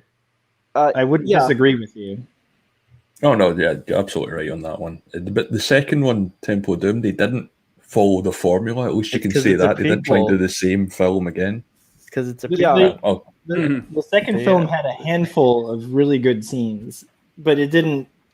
I don't think it just like coalesced as a good movie. Yeah, and like the plot is a little all over the place, and Yeah. it's like I want it to Okay. be a good movie, but it's not. it brings no joy to my heart to describe not liking an Indiana Jones movie because 2 of them are fantastic, especially Mhm. Raiders. Raiders is Raiders. Raiders is like one of the best movies ever made. In it my really opinion. is. It really like It's like fantastic. if we could only send like 100 movies into outer space for like aliens to watch, like I like Raiders would definitely like be on the list for me. In the last Aliens Crusade, are wondering why we stopped broadcasting it. I'm sure they're like, oh, that civilization ended. They don't send out TV signals anymore. It's really weird. Last Crusade, an excellent Father's Day movie, by the way, for you and your Yeah. father Situation. in your life or father figure in your That's life. true. That's a good point. For our fathery. We at Or the our beginning of the father in show my life. we realized that all children are prequels and all parents are. I mean, our all children are sequels and all parents are prequels. The son becomes the father becomes the son. Or the mother Mhm. becomes Or the else, son. or else Um, secrets of use. Or- What was yours, by the way, Evan? Mine was Little Shop of Horrors. Nice. I saw that in the theater, and it was this scene with Steve Martin with the gas mask on, and like the thing, Yeah, and that like freaked me That's out. dark. And I was like, yeah, I bet. Were you scared to go to the dentist after that? yeah, kind of. And That's a really neat well, movie. then you have like Bill Murray playing the masochist who's just there because Or he wants, yeah, no, I said, he but I wants to said, feel pain. yeah, oh in the yeah, yeah, yeah. dentist No, I chair. didn't. Yeah, Steve Martin and then Bill. Oh, that was hilarious. Yeah. Yeah, Bill Murray's great in that for that scene. Bill Murray. I was talking to a He's friend. playing that- the Jack Nicholson character from the original Roger Corman. Oh, Yeah. which by the way, there's a prequel being made of. Well, no, you said there's a prequel of Chinatown called, or is that the sequel, The Two Jakes? that's a sequel, I think. That's a Oh. sequel to Chinatown, but David Fincher is developing a series or like a limited series or whatever with the original writer of Chinatown, Robert Towne, with the Jake Getty's character. Is Chinatown the movie about the where the guy dies? In the, I'm getting it confused with the French Connection, but It's Roman that's the LA Polanski movie, film. right? Yeah. Chinatown is based in LA, right? With Yes. Yeah. Yeah. What's his name? I almost said Ed O'Neill. Jack Nicholson. Nicholson. Yeah, that movie's awesome. They're doing a prequel of that. Yeah, David Fincher and Robert Towne are developing it. Holy cow! It sounds like it's going to happen, but It sounds like it'll be streaming somewhere. I can't imagine them doing that on like yeah, broadcast it'll be a streaming thing. I think it's either. Well, I know. Well, David Fincher has a very strong relationship with Netflix, so I think it's a Netflix thing. Oh yeah, he did that FBI show for them. Yeah, he did House of Tony Cards Awad. as well. House of Cards and Oh, I Man- didn't know he did House of Cards. Mastermind. No, what's the serial killer show? Mastermind. That's what I was talking Or about. no, Mindhunter. oh, yeah, Mindhunter. Yeah, Mindhunter. Yes. That I've never show's seen amazing. I've never seen the American House of Cards, but I love the British one. You know, I'm the opposite. I like the American one. I didn't like the British one. Well, I didn't see past season 2 of the American one, but I did like those first 2 seasons. Yeah, those were good. Right on. Kind of did weird we watching the do? American one now. I think well, it's probably like whichever one you see first is probably the one that you like more. They start off like I've seen the first episode of the American one, and they do start off kind of similar, but I know that they get pretty different because I mean part of it is just because like our governments are so different. Like the path to becoming president is very different from like the path to becoming prime minister. So like it had to be like a little different. Good point. The character of the wife in the American one as well. I really enjoyed her. She was phenomenal. Oh yeah, the character in the British one is not as significant from what I hear of the American one. Robin Wright, yeah. Robin Wright, Penn. Oh, not Penn anymore. Sorry. I was just gonna read this comment, a couple comments to catch up. They had an SNL skit about Star Trek recently. I was unimpressed by it though, and I kept on getting distracted by how their uniforms didn't match. What one is that? I don't see. I don't know if it'll let you post the link. YouTube's weird, but if you find the link to it on YouTube, yeah, I didn't realize they did that. The Star Wars novel Aftermath, Empire's End, contains a section wherein we learn that Jar Jar was shunned for his political mistakes, took up a life on Naboo as a sad clown haunted by his guilt. That is so sad. That is terrible. He deserves it. Deserves every bit of that. Poor Jar Jar. No, I really poor Jar Jar. felt for Jar Jar. He was so manipulated by Palpatine. It was like terrible. It was like such a like easy. They're just like, if only someone would have the courage to vote for no confidence. Look at poor Jar Jar. He's just like, I need to do it. Watching A New Hope was one of my first movie memories as well. I remember first seeing it while at a babysitter's house when I was real little. I kind of remember seeing it at a babysitter's house. Maybe I'm just adopting your memory. A New Hope, A New Hope blew me away when I first saw it. Me too. So maybe it was the same babysitter. He could have. Whoa, PE. Anyone like Critical Role, the D&D YouTube show? Would love to see one where people played Star Trek Adventure. Evan and Kevin and I were kind of talking, and we've been like trying to create one. I just don't see myself being a good game master now that I've got my hand in so many things. Yeah. We were working on that. Ruben might be a possibility. He's been a GM or a dungeon master, whatever you want to call it, for many campaigns, and so I'm trying to court him. So yeah, I think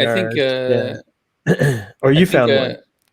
No, I'm saying like I'm trying to remember what we were working on. Like Kevin was going to be a hologram that he fleshed out his character that one. I can't remember any of it, but we could. Yeah, we were working on it. You're a Klingon, right? I was a Klingon that was raised by Falcons, I think, or something. Oh, interesting. That like I was like fronting that I was aggressive and knew I was like fronting, but I didn't know anything about Klingon culture. That's right. And like I was like raised to be logical, but I was like trying to be a barbarian, kind of like die with honor, but I didn't know any of like how to live like a Klingon. I have digital maps created, but I haven't got any dungeons yet, just the overall galaxy. So cool. We'll get it off the ground at some point, I'm sure. Yeah. Starfleet Boy After Dark's gonna be around forever. It's fine. Well, maybe not forever, but for a while. So we have plenty of time. Let's see here. So no, we have not seen. I've not seen Critical Role. I don't know if anyone else here has seen it, but I'll check it out. No.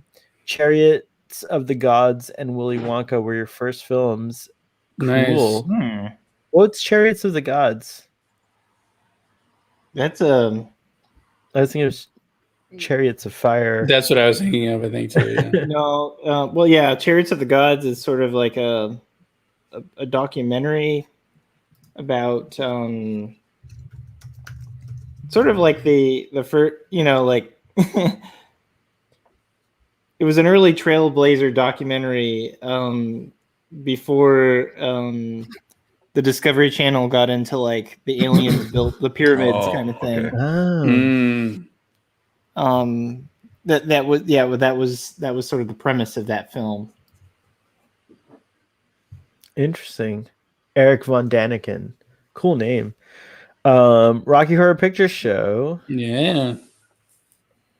Worked that as an usher in the 80s. Cool. Did you have to wear something, some costume Fishnetty? or fishnetting? No, we or probably to anything wear a like uniform for work. that? Have you guys all been to a Rocky Horror Picture Show live presentation at all? Have you ever been to one? No, I've been tried to get taken to one, but I didn't go. It wasn't my thing. Put it that way. No, I don't think so. Whoa. I don't think I've Thanks, been to one. thanks, OG Skywatch. Whoa. That's okay. I've gotten weird things happen to me at clubs, so it's fine. We'll leave it at that.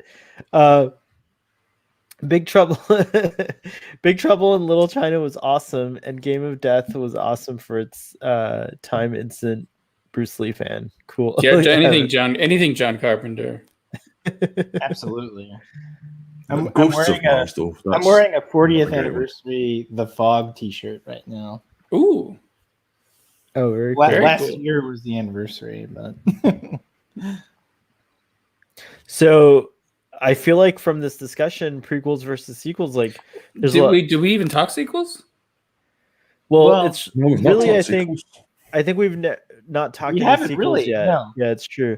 But if we're talking about the big prequels versus sequels, what's better, the Star Wars sequels or the Star Wars prequels? Sequels. Because are there any Sequels. other?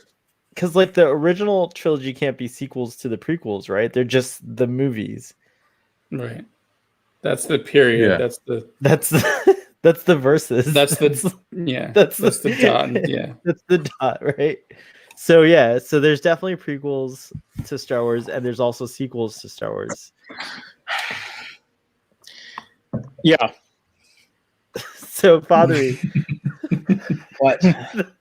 this Star Wars sequels better than the Star Wars prequels? Anything that's not a Michael Bay Transformers movie or a Zack Snyder superhero movie is better than the Star Wars prequels. Wow, so you're saying the sequels are better? That was your long way of saying. That was your weird bring in Zack Snyder into it way of saying that the sequels are superior to the prequels. We got a Michael Bay By in there, leaps too. and bounds. And I even really don't like one of the sequels. Like How the about sound you, of the- son of Dennis? Sequels, Star Wars sequels, or Star Wars prequels? Which are better? Sequels with the bullet. I'm sorry, but sequels Wow. with the bullet. Eddie Spaghetti.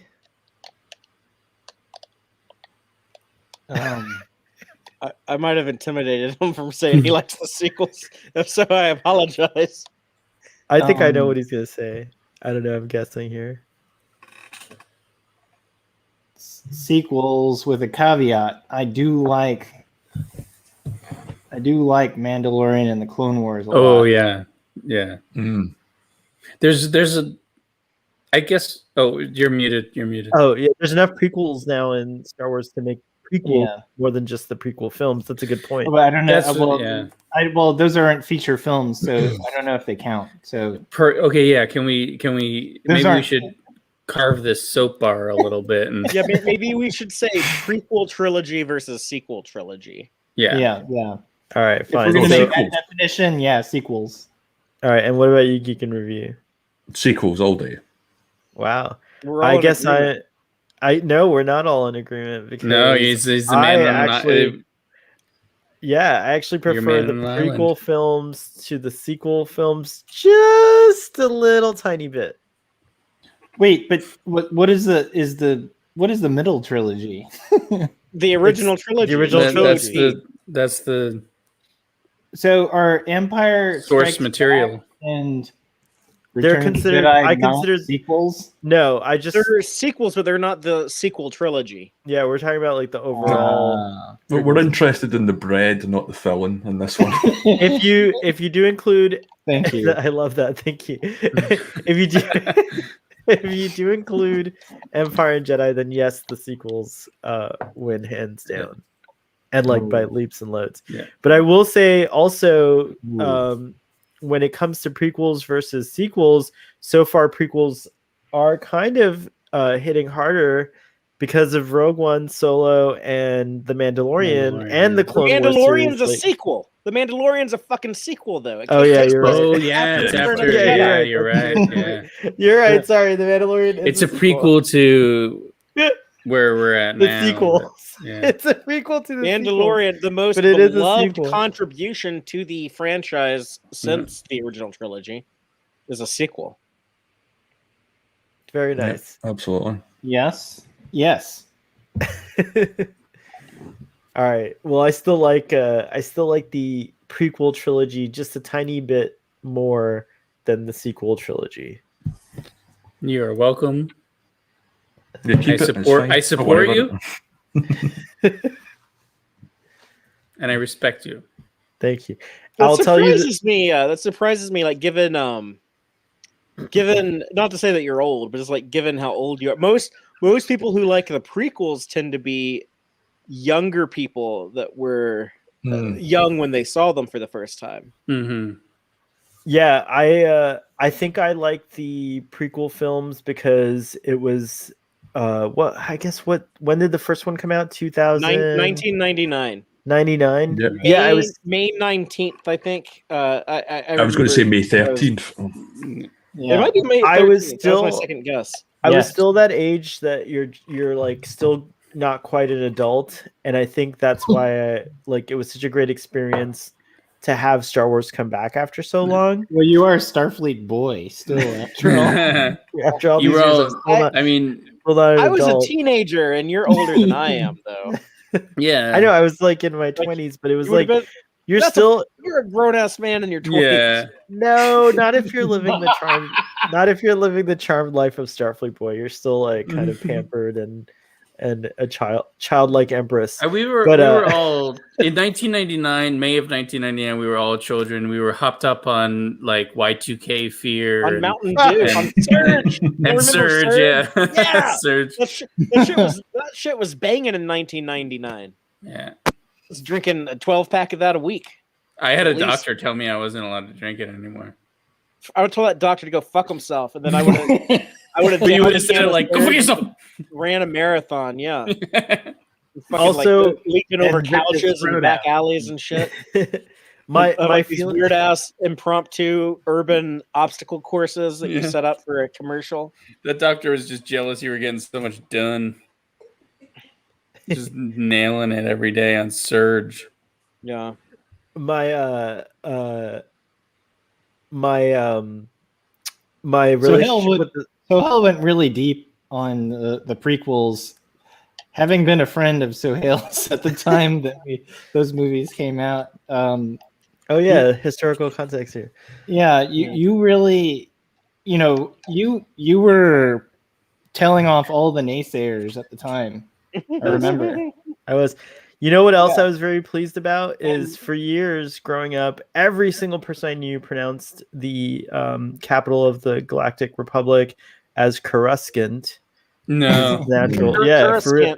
Yeah, or Coruscant's what I heard a lot. yeah, or From Coruscant. it came from like the Thrawn trilogy. And I was Like, the Heir only to always the said Empire was the Coruscant. first book to have yeah, that.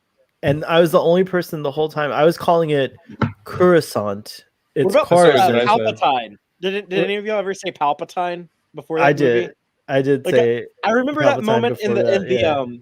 it's in the like the Queen's throne room when like the hologram when they're like oh Senator Palpatine's calling us or something like that, and it's like oh it's Palpatine not Palpatine, but I always just call him the Emperor, and I think that shows your age also. Like if you're younger than me, you probably say Palpatine, and if you're older than me, you probably say the Emperor. Yeah, I think you're right on that one. Yeah. Yeah. The name so that always got me when I heard it out loud was the actor Sir Rock Lofton that played Jake Sisko. I never Mhm. read that as Sir Rock growing up. How did you read it? Oh yeah. I'm not even going to say. I'm not even. It wasn't even close. I think I used to say Kirok. I pronounce it as a hard It was like a about K. that. Yeah. It sounds like a caveman or something. Kirok. Yeah. Caveman Lawyer sequel. You know, Kirok was when Captain Kirk got bomped on the head and thought he was Indian. He thought his name was That was Kirok. his name. It was Kirok. Yeah. That's Paradise Syndrome, original series, season 3. That's Yeah, they're We're laughing, getting but to that's that. an actual fucking It's true. episode. I No, know. You One that never doesn't go up cease to that many. impress, Father. We're headed for some doozies. This is the way that it was phrased. It was so perfect. So yeah, I was so pleased and chuffed when I heard on screen that it was Coruscant. I was very Yeah. happy. I think Yeah.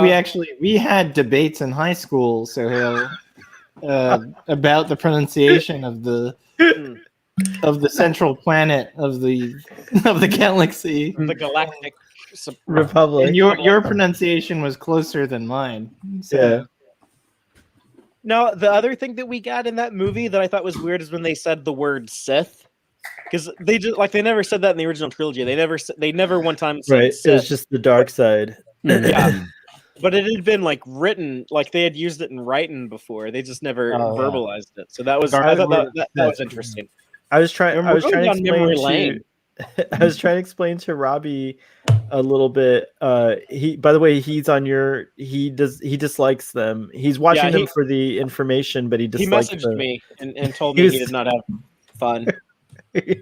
We had fun talking about it, but yeah, he wasn't having fun. He watching said that it. he liked hearing your opinions on it though, and he liked Liam Neeson. And it sounded like he disliked everything else in the movie. He seems to be didn't catching like Darth Maul. Well, Darth Maul is like often Darth Maul comes back late in the Clone Wars in a better way. Like I think that's the thing. I think they kind of messed up, but I think they should have just kept that as Darth Maul's brother instead of like undoing his death and like bringing Savage. What is his name? Savage. Savage Opress. Opress. Yeah. That's a cool Yeah. name. Savage. Opress. Voiced by Clancy Brown. Yeah, phenomenal. Ooh, like it. Yeah. Voice actor. Were you I gonna had say Great actor and voice actor. Yeah. Yeah. I had a life size Mr. and Krabs. granted I SpongeBob. did not like I'll go on record saying I wasn't a fan of the prequels, but at the time of the prequels I did have in my room a life-size cutout of Darth Maul. And I did like I liked him. He was that fucking badass character. Can I tell my prequel story? Yeah, Totally. sure. Like I too was like super excited. I was so excited for Star Wars to come back for it because I was not quite old enough to have actually been able to see any of the original trilogy in theater. But I remember in like 1994 when they did like the one last time, like the original versions, like remastered in THX, like VHS release, and I remember like buying that box set, and they had like before each movie they had like these interviews of George Lucas with the film critic Leonard Maltin. He was talking about like, oh yeah, well I'm working on the prequels now, and we'll get to see like young Obi-Wan Kenobi and young Anakin Skywalker and how he fell from the light to the. I was like, oh man, those movies are going to be so fucking good when we see them. And then like he did like the special edition releases in theaters in 1997. I got to actually like see those movies on the big screen for the first time, and that was amazing. Even though like they added in all those extra scenes that I kind of really don't like, and I don't watch those versions now, but.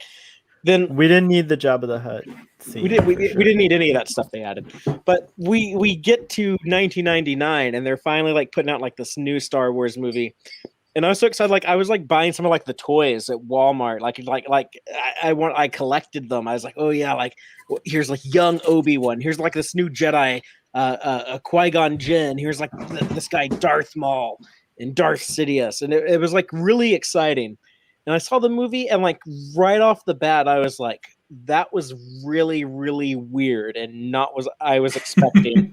And like no one else not many people felt that way though. Most of the people that like I knew were like, "Oh yeah, that was pretty good. I liked it. You know, like the pod race was like really neat. Like the special effects were great." And I was like, "There's just like so much like the Jar Jar shit was weird. Like so many things are just like didn't feel right to me."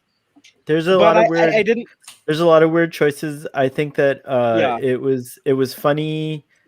It's not funny. It's weird that it was not obvious to any of the stops along the way how kind it of was like obvious. It was obvious. Like if you watch like the DVD, like behind the scenes, like the what's the guy? He did like the sound effects. He edited that movie. Ben Burt. Ben Burt. Yeah, Ben Burt. There's like a part where like he's talking to George Lucas about like how like insane it is like edit this movie together and stuff. And George Lucas is saying like this nonsense like, Oh yeah, well, he you know, became, and like, the full-on stylistically actor of the designed. prequels, too.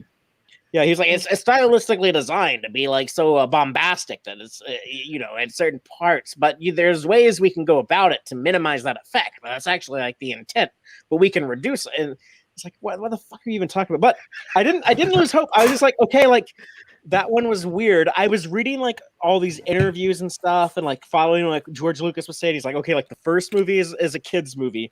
The next one I do is going to be like a romance movie, and then the third one is very, very dark. It's like, okay, you know, I'm with you till the end of the line, buddy. I'm going on this ride with you. Let's see the second movie. The trailers for it's like, oh look, that looks like Boba Fett. Jango Fett was like, oh, that looks like Boba Fett. And like, oh, these dudes look like stormtroopers. And like, oh, we're actually gonna get into it's called Attack of the Clones. Like, we're gonna see the Clone Wars. Like, that's so cool. And I was so pumped for the second movie.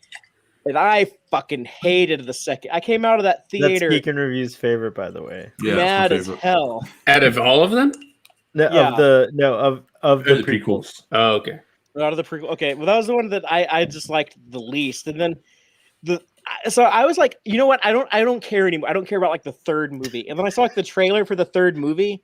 It was like the trailer like opens with like Alec Guinness like talking to Mark Hamill, and it's like, your father was the Darth Vader. He was a pupil of mine until he turned to evil. He helped the Emperor hunt down and destroy the. I was like, oh, like that actually looks really good. But like I was kind of like, well, here we go again. I guess I'm gonna try to like it. And then I hated the third movie, and just like over the years after that, I got like more and more bitter about it. And then like the Plinkett reviews came out on YouTube. What was the? Oh, I've never seen those, but I heard they're good. But what was the thing? And there's a cut, like there's a super cut, right, of Star Wars of the prequels or something that someone did, or where it makes them better somehow. I forget. Oh, that's a YouTube channel. Yeah, like.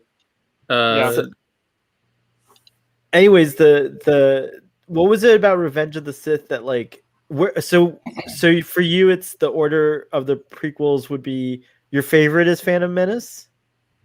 I would say the least despised is Phantom Menace. Wow, so Phantom Menace, then Revenge, then Clone Wars. I mean Attack of the Clones, sorry. Yeah. Which should have been called Clone Wars, but I guess you can put Star Wars Clone Wars, like whatever. But oh wow, that's very interesting. So what about Revenge of the Sith? Like just where you were just like, oh, I'm done. This is the worst. Well, they doubled down on like Anakin murdering children. Yeah, that's that's the part that's hard for me because it makes him really hard to redeem after that. Like it kind of mires the redemption a little bit. I think he went too far with that scene. I agree. That's like why I had problems with it. Yeah. And also just like the plot was just like so dopey. Like General Grievous. I hate General Grievous. He's like a ridiculous character. He's like this insanely, with the asthma. He's like this insanely stupid visual. Like the lightsaber, you see like this cool subtle thing. And then you literally have a guy spinning around like 6 lightsabers at the same time, and he only exists there. He only exists like to give Obi-Wan Kenobi something to do in the first half of the movie, and then like for some reason like Obi-Wan and Yoda like split up to go after the Emperor and go after Anakin at the same time, and then like the whole like death where it's just like she just lost the will to live, and it's just like okay, like she just had like 2 kids. She had nothing to live for. Like she if you go by what's in the movies, fucking Padme Amidala is a disgusting, terrible fucking character based on what's in the actual movies. Wait a second. This Like is a new- she marries a mass murderer knowing he's a mass murderer and doesn't tell anyone about it. And then she has kids. They're like, hey, you just had these kids. And she's like, oh, I have nothing to live for. I lost my mass murderer husband. I'll just die. That's like, you deserve to fucking die, you psychopath, so your kids can be raised by actually decent people. I'm glad you're not alive. Jesus. Oh my gosh. They were young parents. They weren't ready for it, Father. They hadn't Hey. like I had my kids at 25. I didn't murder anybody. That's not as young as they were. They were like But in I their didn't early- murder. Yeah, it's single true. You weren't a murderer. It's true. Thank goodness. Hopefully not. Did you consider it though? Or... My Oh, sure. Like like 20 and 21. So I forgive them for taking me to the Temple of Doom. Your parents had you at 20 and 21, so yeah, they were like just still basically, in my logic, they were still kids. But When your so, logic, like, you're a kid until you're like 30 years old. it yeah, sounds until like. you're 30. It's true. Yeah, probably. Yeah, you're sitting there with a pack of Twizzlers, Phantom Menace. Like, If I have sex with a 20-year-old, does that make me a pedophile by your standards? Maybe. Well, on a statutory Wait, you- level, no. No.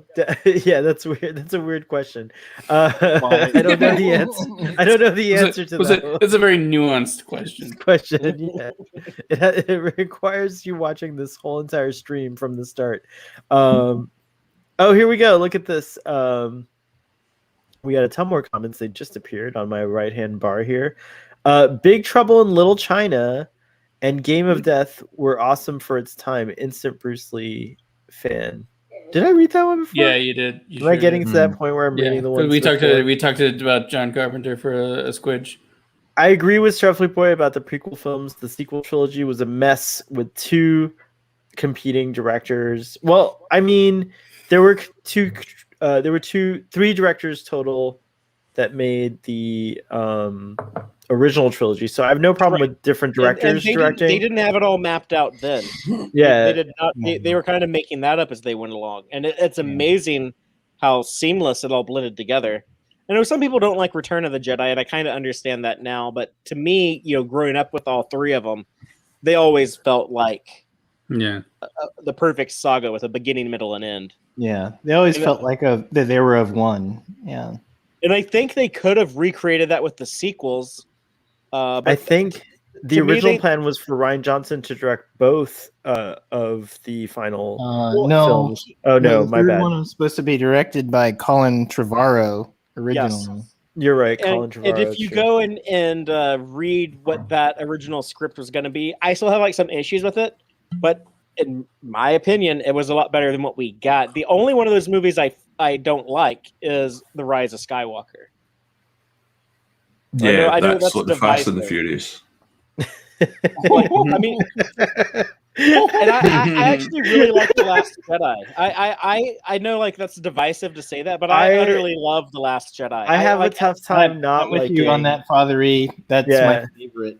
Yeah, I have a tough time not liking it, even though I'm diametrically opposed to what they do to Luke. I think it's a genius film. I do think that it's beautiful. That's one of the things I love most about it is what they do to Interesting.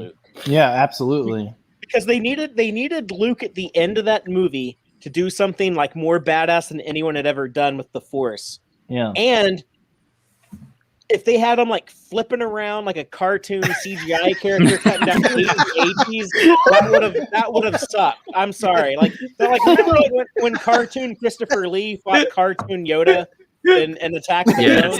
it sucked. Like I didn't want to see that. I didn't want to see like that happen to Luke Skywalker. I'm sorry, but that's not what I wanted. And what we got, You did have a pretty badass fight with Kylo Ren. Kylo Ren. yeah, It's true. but it's true. it was subtle. And what it he felt does, it just felt what like he it was does. like Yeah, a it was samurai subtle. movie. Yeah, it was proportionate. Yeah, and it was That- they did like something cool and psychological and subversive, and that's what I loved about it. And then when Yeah. you realize he's astral projecting himself across the universe at the end of the movie, you're like, oh wow, that's even more badass than It's than true. expected.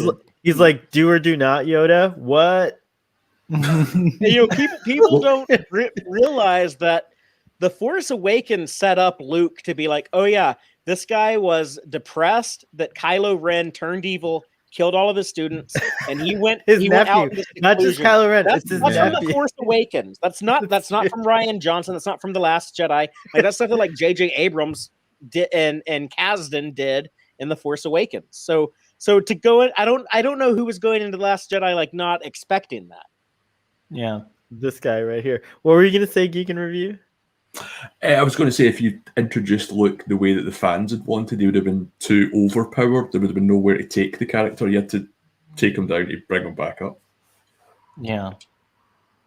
Yeah, they gave him an arc with a big payoff. I think for me, and it is unreasonable, and I acknowledge this, but I just wanted to see the three of them together again, and it didn't happen. But at least we got that nice moment in The Last Jedi between Luke and Leia, which I think was a great. On The Force Awakens. The Force Awakens killed Han Solo. It already eliminated any possibility of that ever happening. It's true. You're absolutely right. I like the idea of the jaded warrior, like the guy that he's done his homework. He's seen the history of the Jedi. He's had the trauma of what happened, with his nephew, and and there's a meta commentary. There's such a meta commentary on Star Wars itself in The Last Jedi that I think some people might not have noticed, but they acknowledge how terrible the prequels are in The Last Jedi. When Luke is like, oh yeah, it turns out the Jedi suck. Like there's all sitting on their asses and didn't realize the rise of this evil Sith Lord Emperor, and they were responsible for the training of Darth Vader and but by the end of the movie, he comes back around. He's like, no, actually the old school original trilogy Jedi shit is legit. And that will win in the end. And you have Rey, who is a character who grew up a fan of the Jedi, a fan of the Galactic Civil War, a fan of the original trilogy, and she has the torch passed to her. And then the movie even ends on a message of a little boy playing with a Star Wars toys and the Jedi Master Luke Skywalker, and talking about how powerful. Yeah, that original trilogy Star Wars story, that original trilogy Star Wars story is how powerful that is, and that's why I utterly love The Last Jedi. Yeah, it's a beautiful coda in that movie. All right, I'm not ashamed to say it makes me cry when I see that. Oh, look at you! And they acknowledge in that movie that there's always going to be this war of good versus evil. That there's these greedy people, these greedy war profiteers that are always going to be making these forces fight each other. That's Disney. That's the corporate owners of Star Wars. It's always going to keep going. But there's power in the story. There's power in the story of good versus evil that can be passed on, even though you have these shitty war profiteers like Disney that are going to keep this war going forever. There's going to be Star Wars episode 13, 14, 15, 16, whatever. Well, you have they're going to do it. Del Toro's character. He'll bring it back, in The Last Jedi, who makes a pretty, he's sort of like the in between Han Solo type character, who has a line that's very poignant, that state where he says, where he makes the point look, the good guys and the bad guys, they're both the same guys making the X-Wings are the same guys making the TIE fighters, right? The war profiteers are this is something that's they're funding the same team. That was taking what Palpatine did to the next level and which is true. We're heading in this direction where where Palpatine was playing both sides. He was, fanning the flames of the Separatists as well as the nationalism of the Republic. Exactly. At the same time, whereas and that was continuing with the manufacturers, that whatever manufacturer group was making both which was great in the movie called Star Wars. I love seeing that message in a movie that was I think the next Star Wars should not be a wartime movie. It's you know what, maybe the wars are are not worth it. So you just want all trade negotiations then?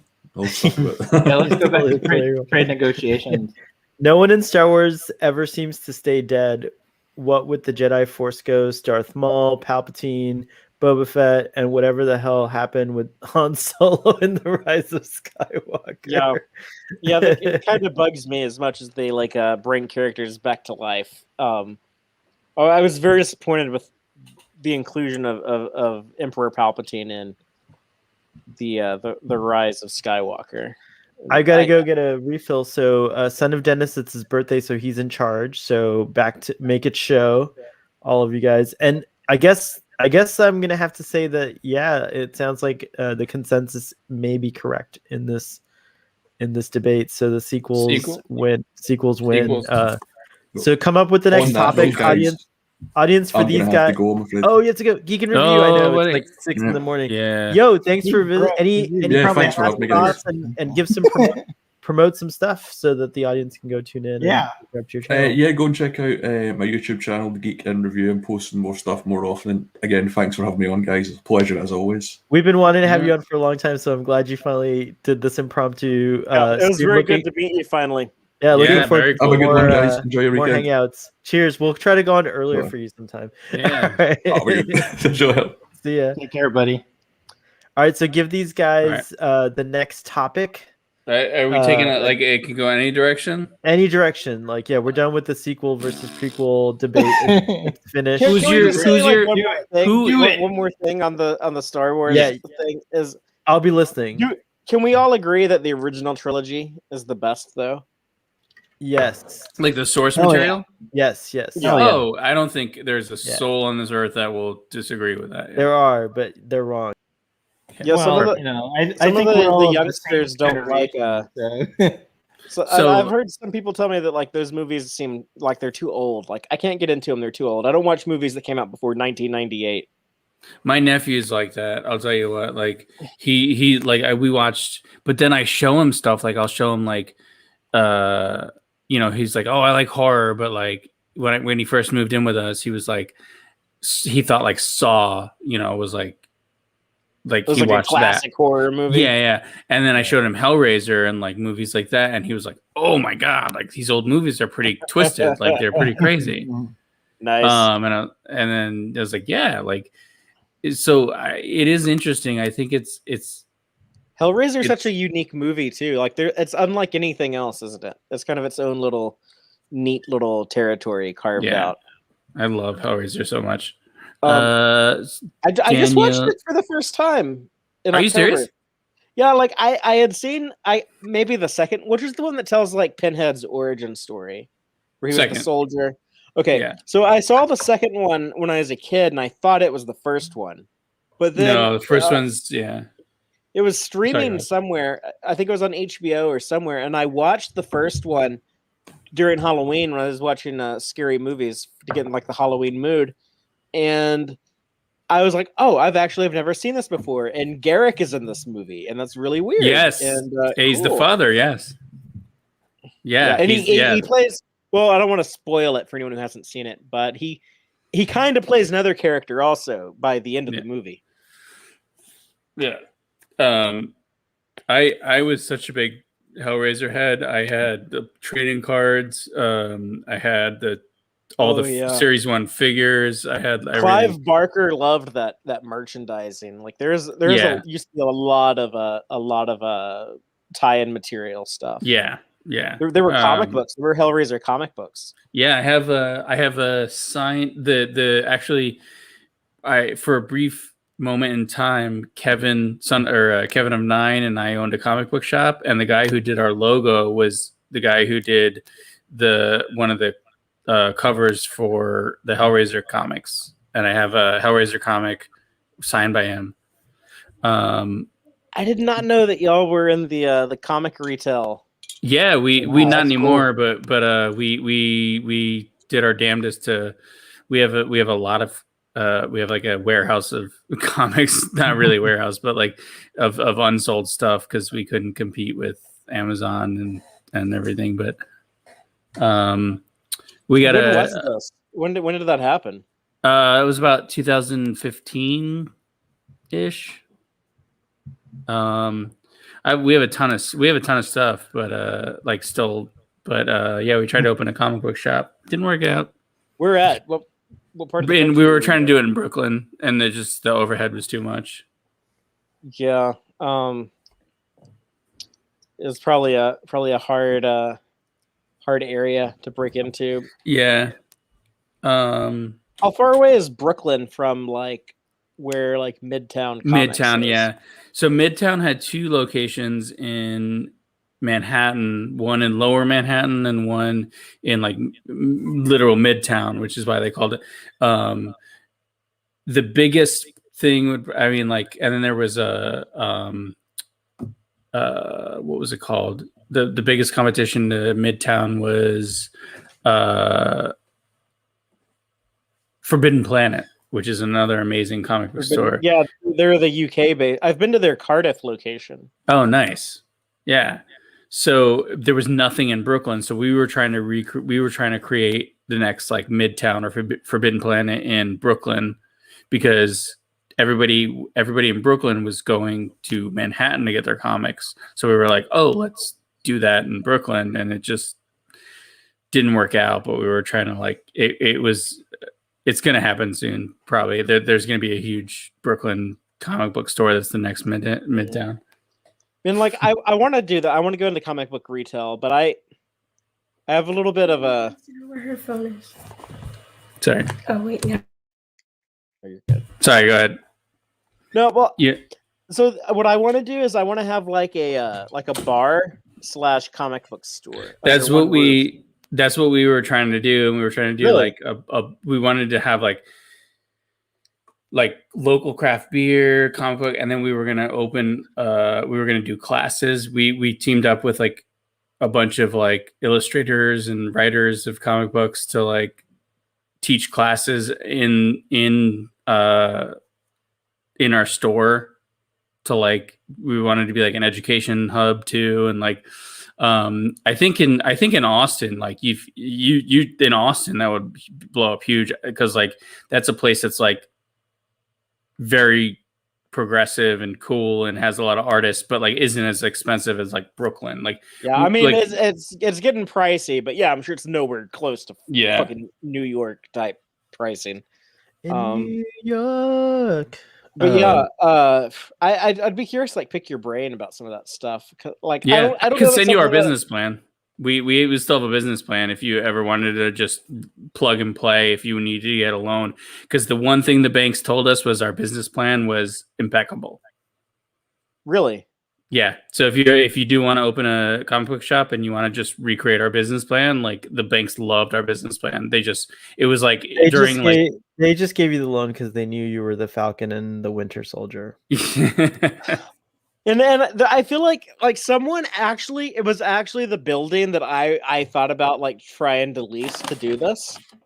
But they actually have like they're not really into comics, but they're into they just do strictly board games. Mm. But That's they where set you up make like your money. Well, they set Board up like a games and game store cards. there, Yeah. and now they're like a bar / coffee place where they have like local like craft beer, and they have like coffee and stuff. Like you go there, like get like your beer or your coffee and play games. And I Yeah. was like, man, like they stole my idea, kind of, because like I kind of want to do like a bar and comics, and but Yeah. you know like I would want to like sell games too. I'm You also have like to- really. Yeah. Like you have to diversify. I'm also like really weird in that like I guess like I'm enough of a like I'm enough of a socialist that like I don't really want to like own a business as much as I want to like make like a workers co-op. And You I could feel do like that that's too. like That would You be could just very do cool. that. Yeah. but I That would need be very I cool. need that I need business partner. I model. need to find like local people that also want Yeah. to like You could I'm start sure it. you're in a great town for that.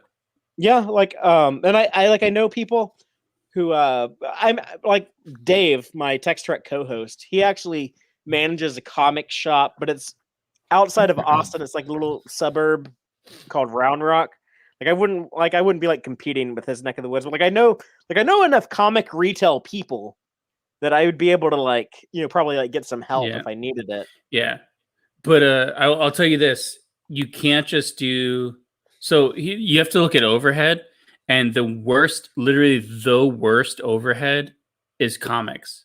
So like basically you open a comic book shop that has other things that support your passion of selling comics. Cause like the overhead, you pay Diamond distribution about $2 on every Well, not comic. anymore. Diamond is dying. Yeah, Like, but still, like there's still like if you want DC and traditionally, Marvel, you're paying at the moment like Diamond and I like I was part of they the thing that they both just left Diamond. yeah, which is great, which is amazing. But like at like you were paying like $2 and change and then selling them for $3 and change. So you're making $1 per comic. And most of that ended up in your dollar bin. You'd sell like 100 comics to the 200. You need to order the right amount because like you don't you don't want to sell out and like have customers not able to buy it, but you don't want to like order too many. But like Magic cards, you sell a single card for like $70 and like you're and you do that on multiple and you have people gaming and like things like games keep you aboard that float, and then like beer too, like you're saying the beer you pay $130 for a keg and you get like, what I think a keg is 120 beers, so you sell 120 and 140. Yeah, so you sell like each of those for, if it's a craft brew, you could sell it for $7-8, so you make like $700 and something off of a keg. Or that you paid $100. It's a little cheaper here. People wouldn't want to pay more than like $4 or $5 for like a premium craft beer. Really? Holy shit! Yeah. Okay, damn. Yeah, even like a big mug would only run you like $6. Holy cow, that's beautiful. Well, let's get back to that. Get out of California and come here. Actually, don't, because we're invaded by Californians more and more every day. We should just nationalize breweries, man. Like, I'm down for it. Yeah. There's Arthur the cat in a comic from Daniel's CO that we still haven't read. I'm gonna go make another drink. I'm gonna shut up because everyone's tired of hearing me. Yeah, I'm sorry. I chatted a little too much. That was a really cool, interesting sidebar. Daniel says, but it would still have been worse. Watch more American Graffiti. That's a lot worse than. Oh, that's like there's like a ton of comments after that. The Last Jedi had so much to explore, but they dropped all the interesting themes in favor of cheap lightsaber battles and stupid plots. The Rise of Skywalker read like a fan fiction film. Gave you a sub. Oh, cool. Geek and Review. Oh, nice. It's cool. I'm not a fan of the original trilogy. I don't mind them, but I much prefer the Clone Wars series. Way better storytelling. Phantasm. Oh, man. I'm allergic to my cat, so I gotta put him down. Sorry. You're gonna euthanize him? No, not that. No, that. Holy shit, that's not what I meant. Daniel says the original trilogy is best when it comes to Star Wars movies. And then OG Sky says Warriors come out to play. What is that a reference to? Was that also Phantasm? The movie? No, that's Warriors, the movie Warriors. But I don't. Is that a prequel or? I don't think so. It might be. No, that's a Coney Island classic. That's a I don't Blue. know what that's. Hi guys. Hey Blue. The new guy's not so new. He's like my childhood friend, Spaghetti Eddie. But where'd he go? Is he gone? Is he passed out? I think he might have passed out. No, I'm still here. Oh, nice. Oh, I'm sorry. I feel like Father and I boxed you out. I'm sorry. We were talking. No, it's all good. I was taking in the conversation. I didn't have anything to add. I didn't want to step on it. You didn't have anything to add except to say that we're gonna, in our retirement, we're gonna have a movie theater bar / library / whatever, but a movie theater. I feel like we should open a movie theater when we're old people. Yeah, there needs to be. Yeah, I want to see a rise in classic theaters now that we're at like post pandemic. Like post pandemic, I want to see but like not like big box like commercial theaters. Like I want to get back to like I don't know, like art house. The art house theater. We have an art house cinema here that we support, and I still haven't released it. Damn it! I love the Alamo the Alamo Draft House brand, and I know Fathery probably can comment on this because he's from their hometown, and they recently closed their original site, which is really unfortunate. That sucks, really. Yeah. There's one in Tallahassee, right? No, we don't have one in Tallahassee. I had one when I lived in Brooklyn. We had one. It was really awesome. They did it. They did an amazing thing in San Francisco. They refurbished a Palace movie theater for like millions of dollars, and the job they did was gorgeous. My brother lives in the Bay Area. I visited him out there, and we went to a movie. We went to go see.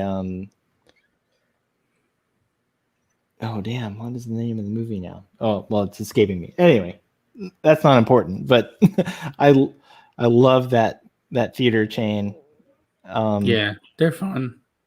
But I love your brother lives in the Bay Area. You said? Yeah, he does. Yeah, I love San Francisco's amazing. It's like one of my favorite cities ever. Yeah, I love it out there, and it's in the Mission, the theater. Okay. Can I comment on something? Yeah. That the location Permission granted.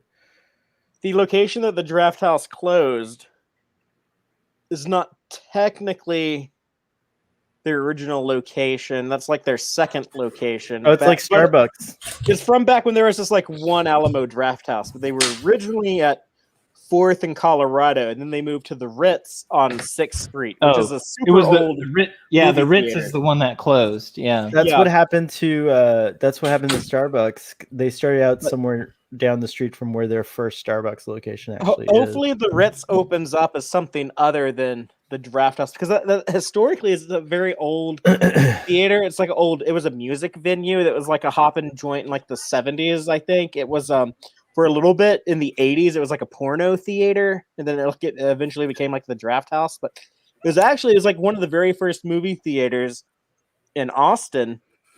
And back in like the 1920s and 30s, a lot of cowboys would like come into the city to like hit up the bars and stuff in downtown Austin, and they would go see like movie theaters were a new thing back then, and there were actually dudes going in to see movies at the draft house, or no, I'm sorry, at the Ritz, that had never seen a movie before.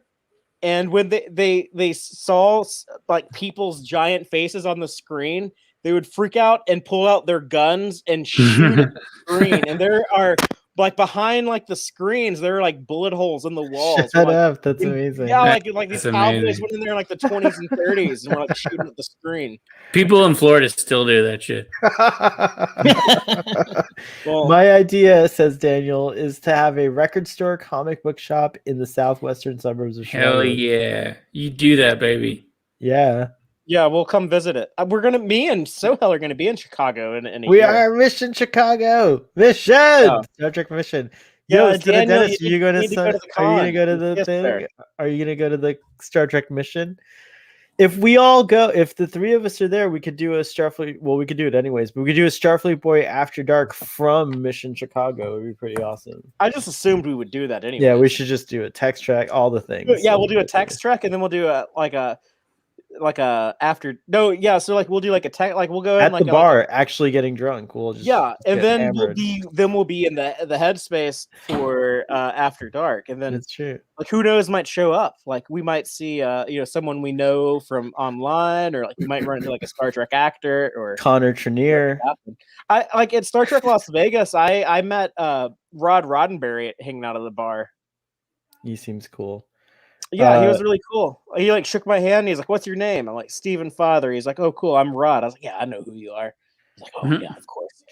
Jeremiah says you can do a conversion to a worker co-op later down the road, Fathery. No, that's true. That's true. This is what my end goal would be. But yeah, that's something that like me and Tony have talked about. Like she would like to I don't know, kind of like work for herself instead of someone else too, I guess. But yeah, it's just something like I'm kind of it's like I don't have like rich parents or anyone. Like I don't have anyone like get help from, or like if it doesn't work and like I lose all my money, like I just like lose my money. Like I don't have Then you many build up safety again. nets. Yeah. Yeah, that's true. Like we're both We're in the age of we're young enough, but we're also in the age of GoFundMe. If you can't get a loan or if you need extra funding, you could probably do a GoFundMe and I'm worried present about like if I get in a situation like I can't afford my mortgage, then like every like, business owner. Yeah. Yeah, it's true. I also like I don't have like much education or like job skills, or I feel like if I'm like unemployed, I might have a hard time finding another job that pays what I need to get by. I think you'll do just fine as a presenter and commentator on YouTube. Father, that hasn't happened yet. Father, quick question. Is Austin also the home of the flagship store of like what is it called? What's that? Dragon Lair? No. I feel like when I was in Austin, I visited the flagship like Whole Foods. Oh yeah. Yes. Yeah, but I don't shop there. I hate Whole Foods. Yeah. But that's where they're from. It's Texas. from here. It's from here. Yeah, that's right. Crazy. I knew that. Crazy. Talk about like the old draft house though, like at the Ritz. Like no, before the Ritz, when they were at like 4th in Colorado, still like I met Quentin Tarantino and Robert Rodriguez there, and the Rizzo. Holy shit! Like all three of them were there. Oh wow! I was like, oh wait, like that's Quentin Tarantino, like that weirdo right there, like that tall dude with like eyes on like the side of his head is Quentin Tarantino, and he's standing next to like this Mexican in like a cowboy hat. I'm like a gazelle. Oh shit! Like that is that's Robert Rodriguez, and they're talking like this dude in a FUBU jersey, and I was talking to them. He's like talking to me about like kung fu movies, talking about like man, like I miss like the old days of kung fu when they had like all like the sound of it, like you punch a motherfucker and like you hear it, and like that pop pop pop sound effect. They need to bring that back. I was like, yeah, they did. Then like I finally like dawned on me like. I'm talking to the fucking RZA of Wu-Tang about kung fu movies. How cool is that? Awesome. That's awesome. Parentheses I says, now that New York has legalized recreational weed, you could create a weed dispensary that also sells comics. Whoa. The weed money income would be able to keep the comics part afloat. And people could, that's a great idea. Whatever you do. You like stoner comics, like what would you call it? Stoner comics. Call it Mile High. Like in Denver, there's a store called Mile High Comics. So that's taken. What was the name of y'all's store? What was the name of the Brooklyn store? Slingshot Comics. Oh, that's a cool name. I'll show you. I can send you. Hold on. Let me see if I can send you. Like I said, our logo was done by the Hellraiser. Bring it up. Valerie, I'd be happy to meet you at Star Trek Mission. I had also said earlier that if the weather is good, you guys come over to my house and I'll do some barbecue. By the way, if it's not a Texas barbecue, Father will not enjoy it. Yeah, just he doesn't mean like what we mean in the South. He doesn't mean I don't think he means like smoked meat. He just means he's gonna cook on the grill, I think. But no, like I would be honored. I would be honored, Daniel. Me too. We'll show up to that barbecue for sure. Your barbecue. It's I was true. like when Yankees say barbecue, they mean something different than when Southern people say it. Are Chicagoans? That's fine. That's fine. Yeah. How do I send you? I'm trying to do it in the. Oh, send it to me. I have to ask you to make a choke, and I forgot to give my cat milk. I'll be back. You're always giving your cat milk. I think he's just old. I think he just has like an old man bladder and has to pee a lot, and he's making excuses. But he can hear what we say when he's away, so he's gonna come back and be like, "Father, I do not have an old man bladder." So, which I mean, I don't know. Interpret his denial how you will. Blue thought that was Father, I do not have an old man bladder. Yeah, who saw that coming? But yeah, so tell us, did you do anything fun for your birthday? I went to Korean barbecue. fun. We went out. We're going out a little more because we're vaccinated as well. So we're doing outdoor things. We're not. And I didn't know that you have a nephew that lives with you. Yeah. We adopted our nephew like 2-3 years ago. So do you have 3 kids and the nephew, or is he one of the 3? 2 kids and a nephew. Okay. Yeah. He's cool. He's I taught him how to like ollie and Oh yeah, you were skateboarding with him one night. I remember. yeah, that. and then now he's like way better than me. He's like really good. It's crazy. Yeah, that's what happens. Yeah, I'm like slowing down and I'm old and I can't do the things like he's like, come on, let's like ollie over the 7 stair, and I'm like, no man, like I when I was your age I was doing that. Like get out of town. But yeah, so we went and got Korean barbecue. And then I think I saw Howard Hessman. I think or somebody, I was like freaking out. I was like, I think that's Howard Hessman. And we couldn't confirm if it was or not. It was not Howard Hessman. But and then got some gifts, and then we came home. I got myself I splurged and got a great bottle of scotch and a great bottle of port. Came home, jumped on here. It was I worked a bit. Most of my day was still working, because that's just what you have to do. But it was all in all, it was a fun B-day. We were gonna go to an outdoor comedy show, but we flubbed the time and we didn't get to make it. But I think we're gonna go tomorrow, and then tomorrow we're also doing a virtual hamburger club for my birthday, which will be fun. Virtual hamburger club. Yeah, I belong to a hamburger club for the last like 8 years. No, probably like 5 years. And I moved out of town, but our hamburger club has grown exponentially. We have members in Japan, Australia, and we've been written up in papers, and we just like eat hamburgers from all over and review them and talk about them and stuff. And hamburgers are the greatest food ever. Do you have anyone from Texas in your club? No. Do you want to be in it? We have some good hamburgers here. Yeah, you do. I've eaten some fantastic hamburgers in Texas. Yeah, we have Whataburger. We have this cup I'm drinking out of is from Mighty Fine Burger. They're pretty good. Oh, nice. We used to have Whataburger in Gainesville, Florida. Yeah, well, they're from Corpus Christi, Texas, is where they originated. Yeah, that's a good burger. Yeah, I think it's the best out of fast food. Like we have In-N-Outs in Austin now, and like I won't eat there. I'll be like, no, I'll go to Whataburger. I like In-N-Out. In-N-Out's good. It's cheap. It's like like you can get like Terry's. That's another good one. It's kind of like it reminds me more of like Shake Shack style. Oh yeah, good. Shake Shack's good. Eddie, what do you have like a particular burger that you love? We do have a Whataburger here in. Oh, nice! There you go. In Tallahassee. Yeah. And it's good. It's not maybe my favorite, but we do have a local place called Vertigo Burger, which is they make quite delicious burgers. Tall burgers or something, or why are they called Vertigo? I'm not really sure why. I think the Vertigo is named after their sauce. Vertigo sauce.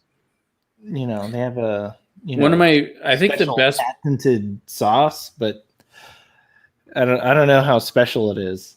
They make decent burgers though.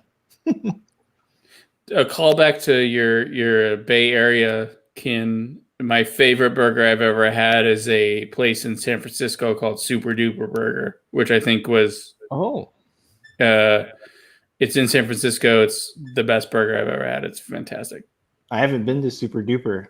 I think as far as the U.S. goes, like San Francisco, because of their culinary institutes, there is the hub of.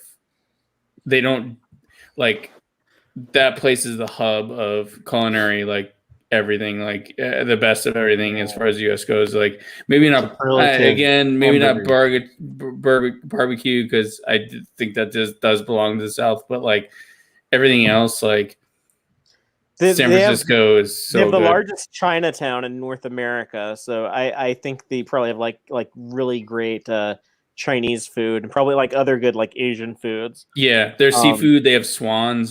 Swans is amazing. And the thing is because everybody that starts restaurants there are out of the culinary institutes there, and they stay local. And like you can't like I remember walking. I remember going there and like not seeing a McDonald's or anything like any chains fast food for like blocks and blocks and blocks. You can't find chain restaurants there for like many blocks. Yeah, that's good. And that's like good. That's awesome. and they all deal in like local farmers. Like if you open a restaurant there and you don't like have your bread come from the local like I guess they have oh God, what is Alice Waters' restaurant called? Chez Panisse. They invented the farm to table concept movement there. Yeah. In Berkeley, it's such a beautiful place to eat. Like it's so great. Oh, so thank you, Starfleet. This is our old Slingshot Comics logo. Oh, cool. That is cool.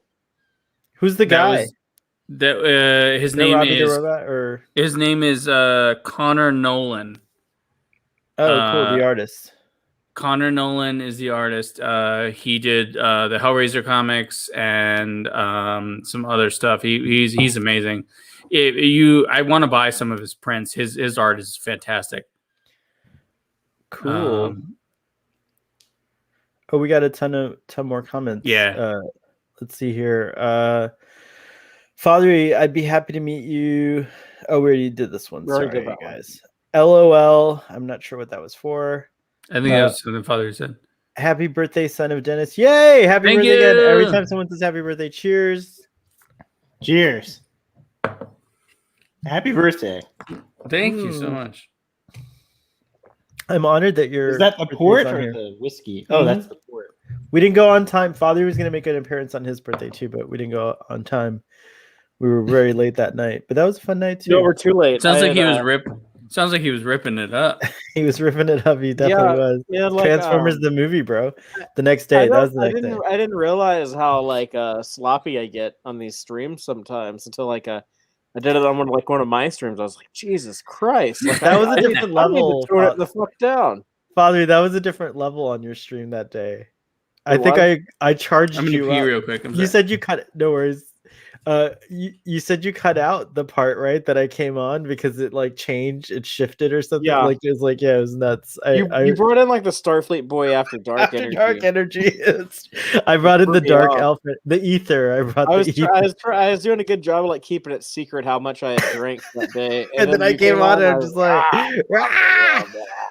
That was great though. I was having fun watching the stream. I was trying my best not to. The part I'm most ashamed of is when you were like, I just want to thank everyone for watching. I was like, I want to say fuck you to everyone. I've done that, by the way. I've done that. I've done the same thing. It happens. It's a form of affection when you're really drunk. Blue says, I'm dying to hear everyone's thoughts on the Falcon and the Winter Soldier. Well, this episode was Blue. We like you. What's that? So don't die, Blue. We like you. I'm dying. It's true. Eddie Spaghetti and Son of Dennis haven't seen it. We may not actually end up talking about it tonight. It depends how late Fathery can go on. I just don't want to give them spoilers because they're watching the show. Is the finale. Is the season finale. You can talk about it. I don't mind. Son of Dennis is not here.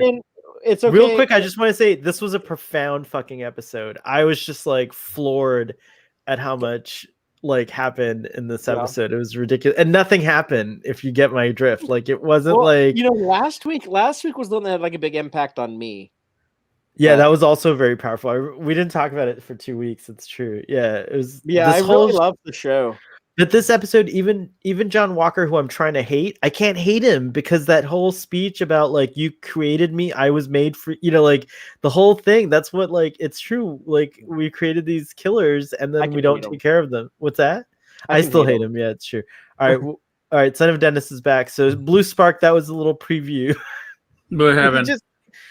Because Spaghetti Eddie didn't mind spoilers for the Falcon and the Winter Soldier, but I don't want to give too many spoilers. We did a quick download for Blue, who was dying to hear our thoughts on the Falcon and the Winter Soldier. But you got to get caught up on that show. I do if you go too down. I do like what Blue is proposing here.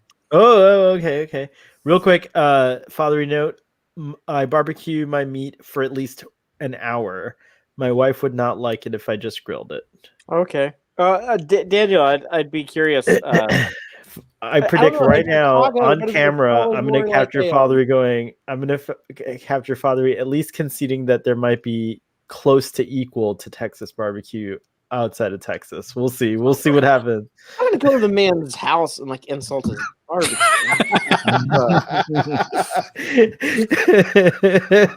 Bad form. It's true. I'm appreciative of the thought more than anything else. But he seems to sound like he knows what he's doing, so I'm sure it's also probably really good. I would guess in Chicago it's probably more of a Kansas City style, but I don't know. I've never ate. I didn't even know there's Kansas City style barbecue. That's crazy. Are you serious? Yeah, Kansas City, St. Louis, is a big battle. I just insulted Dan Decker and Johnny. The top 3 barbecue styles in the United States are Texas, Kansas City, and Carolina. And St. Louis. It's St. I bet. It's St. Louis. It's St. Louis and Chicago. I bet. Oh, okay. Interesting. California doesn't have a barbecue; they just have a kitchen. And you know what? Tennessee, I've had some great barbecue in Tennessee, in Memphis. Florida doesn't have a barbecue. We do grill. We're a grill place. No, in northern Florida does. Blue Sparrow says, "Are you guys going to read from a script tonight?" A Carolina style, because they have that in Georgia. Georgia is more the Carolina style. There's 4 of us here. We should read from a script. I like this idea too. Yeah. What should we do? Yeah, Blue or anyone in the audience. Actually, anyone. Didn't we try to do Glengarry Glen Ross, but we didn't have enough people, and I feel like now we do. I just haven't seen it in such a long time. I would feel like I need to. We did that one. Didn't we do it? Did you? You did. Okay. I don't know. Eddie, Spaghetti Eddie, do you have any suggestions? Scene, right? It would have to be the coffees for closers. Yeah. Okay, now you just reminded me of Glenn. Saying that the whole movie I was like, oh, I remember that movie. Let's do one of the Back to the Future movies. Oh, yes. Fucking great. What if we did the I'm so excited about dinner scene? Birthday Boy. Here's Birthday Boy's liking this. I like this. Okay, let me just Can it be 3? Yeah. Well, let me make a suggestion. Let me just throw this out there. If y'all are Fathery, that sucks. That's fine. But the dinner scene in Back to the Future 2, where the mom and dad come over to Marty's family's house, and you have Marty's teenagers are eating dinner and all of that. Oh, that's funny. Yeah. What was the scene in 3 that you envisioned, Birthday Boy? I think there's more than 4 characters in that scene. Yeah, but we could double up. We're pros, bro. Better we're more pros. than we could less. double up on characters. I like that. Wait, what was the scene in 3 that you envisioned, Son of Dennis? I feel like the carnival. But I don't have a specific scene. I was thinking the frisbee. The frisbee scene. But I like Father. You might be onto something here. Old what about timey when if we're doing the third one? What about that scene where Mad Dog Buchanan is what's your name, dude? Yeah, or how about at 10? I like to do my killing after breakfast or whatever they say. So I thought when you said dinner scene, I thought you were talking about the first one when they're all at the end, Marty Senior or not Marty, George is at the and he's Oh, watching the. What's a rewrite? Don't be Jeremiah, ridiculous. good Nobody has night. two TVs. Thanks for joining. What did we do like the diner from the first one?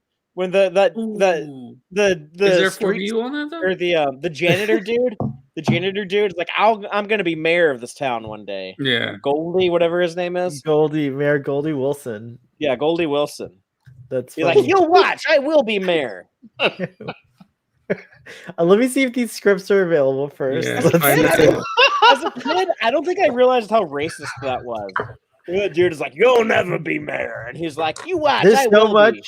There's so much as a kid that I didn't realize how racist it was until around the 2000s, and then I was like, wow, Well, like Tom and Jerry, and I still have a weird fascination with that era and those cartoons, but now I'm woke, Yeah, so I I get understand. But yeah, it's like it's crazy how much stuff is so systematically ingrained. I Also, honestly, I've sorry, gotten this is like Starfleet boy gets personal. So I've gained like 20 pounds over this last year. So I've gotten like considerably bigger than I've ever been. And now I like see how there's like a system in place to like keep, fat people down too. And so like now I'm like about fat advocacy as well. So it's called what are fat the, advocacy. what are the disadvantages of being fat that you're encountering? I'm just noticing like now, so I'm starting to go out again, and people who I haven't seen are just like staring, like with no shame at all. Like they'll look right at my belly and be like, "Wow!" Like I could tell in their mind they're thinking like, like, "Oh my god, That's all in your head." No, So, it's happening." And then some people will say things like, "Oh, you've gained some weight," like like just making sure that you're different from how they remember you. But I don't know, there's just some weird things like I've noticed. I'm embracing it. Kirstie Alley had a book or something called Fat Actress, so that's what I am right now. I'm She's fat not a great Starfleet role model. She's not anymore. No, it's true. It's true. She probably wrote that in her Veronica's Closet days. Just saying, I know what it's like. I am also realizing like it's just questioning a lot of things in my mind about like what is beauty and stuff like. It's cool. It's a cool place to be, but it is hard. It's not easy. And we have a system like I'm not saying that like the system was created with like malice, but there's a system that goes back like hundreds of years, probably right after Rubenesque period when it was actually fashionable to be overweight or bigger. I should say it's not overweight. It's not the correct term, but now skinny's in fashion, so that's like the machine. It's all like it's all about that. So it's interesting. And Is skinny in fashion? I think it still is. I feel like people are kind of like more into. I say this as like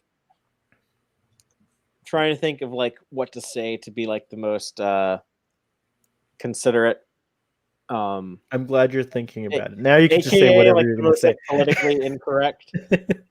As long as you're trying. Politically correct, I mean.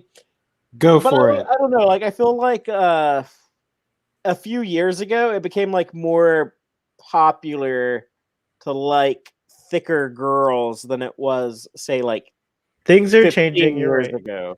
I will say, like, I fall into this category called a bear, and like bears get a lot of attention. It's great. I'm just saying. Like I feel like I'm like I'll be a bear. They have on TV, like if you look at like the type of people like they like to show on TV, like for a long time it was like a lot of like very skinny women that like look like they might have used cocaine, and then like now you start to see like a little bit more like junk in the trunk on TV. If you there's an unconscious bias about skinny people, Father, thinking that all skinny people use cocaine. No. Like, there you go. So like I guess there's extreme there's I don't know. It's good to think about these things. So we talked about this one time because I was talking about like the Halo video games. Wasn't that on here where I was talking about like I don't know. The character Cortana. She's a disclaimer. hologram. Starfleet Boy does not remember past Starfleet Boy after dark. in the Halo video games, there's this artificial intelligence character named Cortana, and she appears in the game as this computer generated hologram. And in like the first game that came out in like 2001, she appears like much skinnier. And then if you watch like the footage from like the newer games, like she has definitely like thicker hips and bigger boobs, and like that image of beauty has kind of shifted a little bit over the years. Hell yeah. Daniel says, my wife once asked me what goals I have. I said I want to die fat and jolly. I like that. I like that a That lot. sounds awesome. What's like the line from Tyrion Lannister in Game of Thrones where he's like I want to die with a belly full of wine and a girl's mouth around my Venus. There was okay, so Back to Future 2 script. We're doing Back to Future 2 or 3. So wait, did you say you're a bear? I am a bear. Really? Look. Can we start you a website that's like where you wear like police uniform called like Barely Legal, but it's spelled like BEAR. I think of him as more like a Care Bear. Yeah. There's like a Care Bear. I like that too. I believe I'm known as a brown bear in the bear community. Oh my god, is that really what they say? I don't know. You're just making stuff up. Is that really what they say? Yeah, that sounds like I don't know if you. Am I if I was gay, polar. then I'd be a polar bear? Polar bear, yeah. 100%. You'd be a polar bear. A Viking polar bear. Is everyone drinking scotch? No, but I am. I was. I'm drinking Irish whiskey. So whiskey all except for I was drinking scotch. I have Jameson. Spaghetti Eddie's having a beer. A local brew. A local brew, yes. Yeah. Cheers to Son of Dennis. Happy birthday again, since we're all raising our glasses. Thank you. It's still my birthday on the West Coast. Oh yeah, it's not your birthday here anymore. It's my birthday for an hour and 10 minutes over here. I think I found the script. Let's see here. Transcripts.fandom. All right, here it is. Oh, but it's like I don't have a PDF of it. Hold on, let's see. I wish there was like a script depository. I bought scripts back in the day, in Chinatown, as a matter of fact. I did the same thing. I did for Purple Rain. I bought it in Chinatown. I bought Purple Rain. That's so funny. I did Star Trek 2. I still have it. You guys? Star Trek 2, The Wrath of Khan. Was it on like a little table and they just have them all fake signed? Yeah. I think it's they promised me William Shatner. He might have signed it.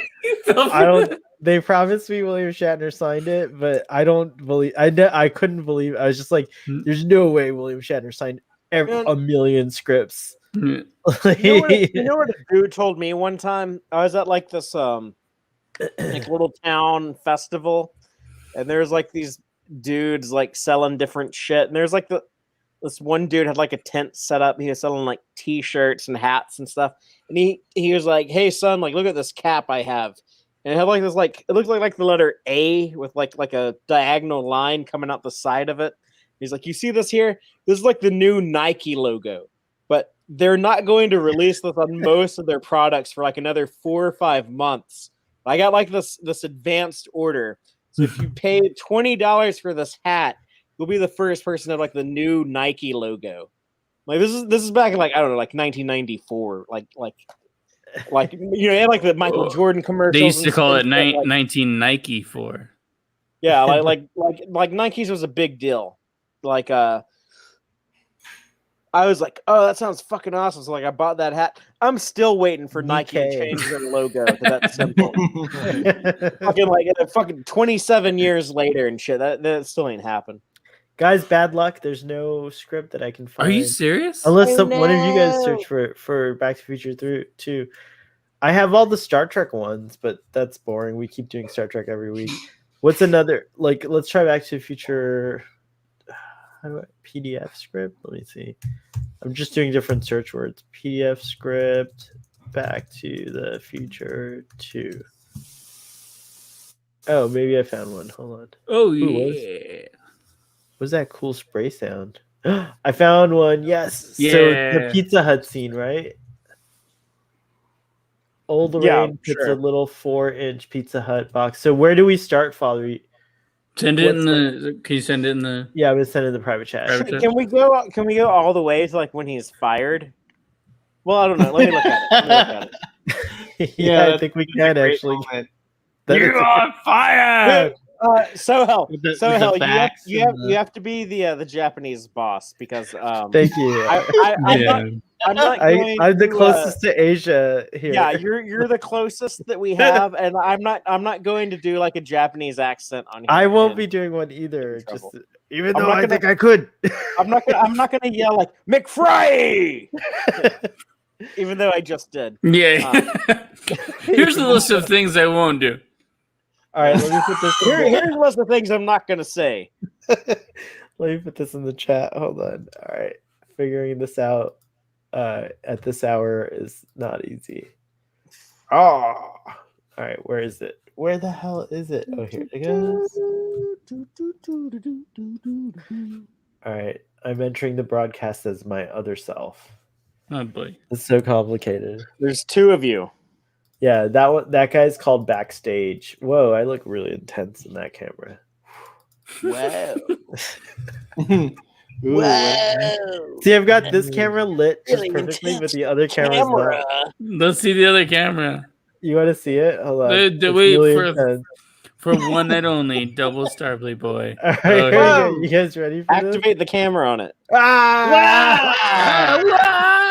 There's two of you. What the Oh, heck? you actually look are. better. You look better in this camera. You like this camera better than the other Yeah. camera? Yeah, that's better. All right. No, your face is lit up more. We can see you a little better. All right. Now I don't know which camera to look at. I'm so confused. All right, here we go. All right, I'm gonna put this in the. How many computers do you have in that room? Why are you turning red? Like it's not embarrassing. It's just funny. I have two computers, but I had to think about it. I was gonna do a Star Trek answer, and it wasn't. Did you have to like count?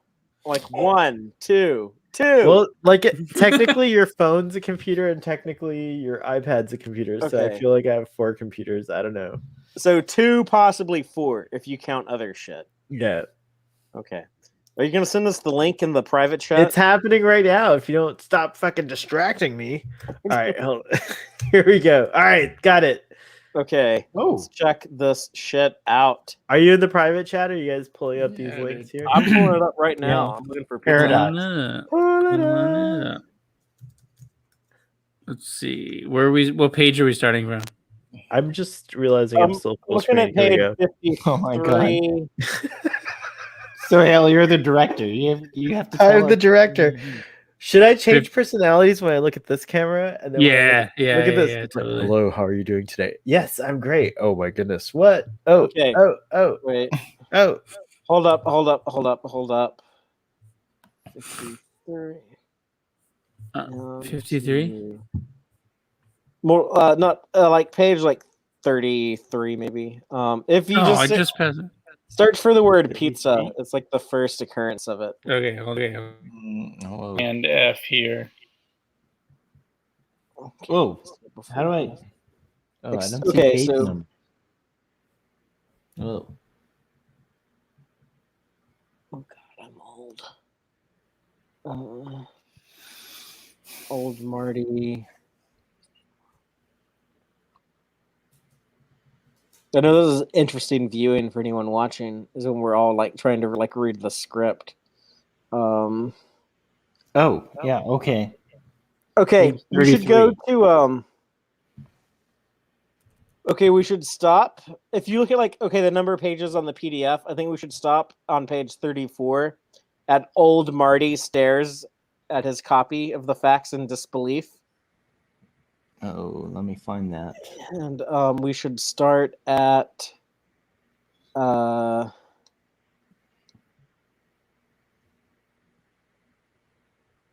we should start on page 32 where it says interior townhouse night, the McFly family minus old Jennifer at the dinner table.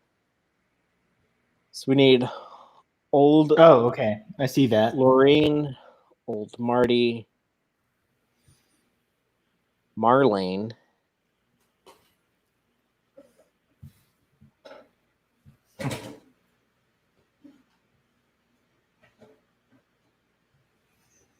Okay, so who's playing what? I'll be old Marty,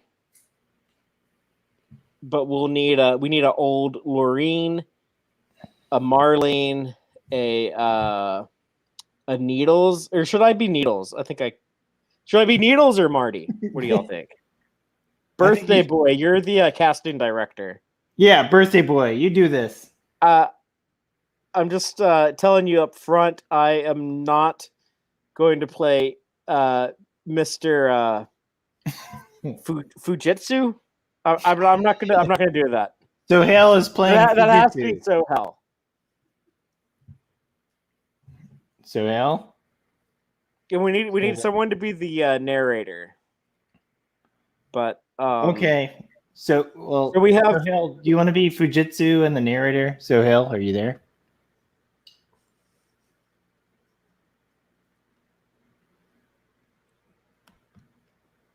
Is he muted? What is he doing? I don't know. He's tapping his mic. He's like, "Oh, I guess they can't hear me." So no one can hear you. Oh, that's we can hear you now. I've been commenting this whole time. It's because I have to be on this camera. I can't be on the other camera. There's no sound on the other camera. So Hale, can I tell a story now? Yes, you can tell a story. Here, I'll even give you the stage. Was this Attack of the Clones or Revenge of the Sith? I can't remember. You know the story. The Force? That was I think Attack of the Clones.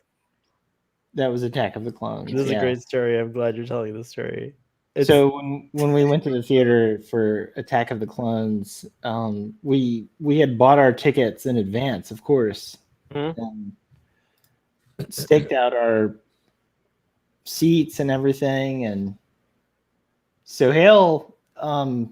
Wait, but back then you got your seats. We showed up an hour before, the movie. Yeah, extremely. We were probably third in line. I was dressed as the Prince of Naboo. You forgot that. I don't even want to know. Yeah, there's a character.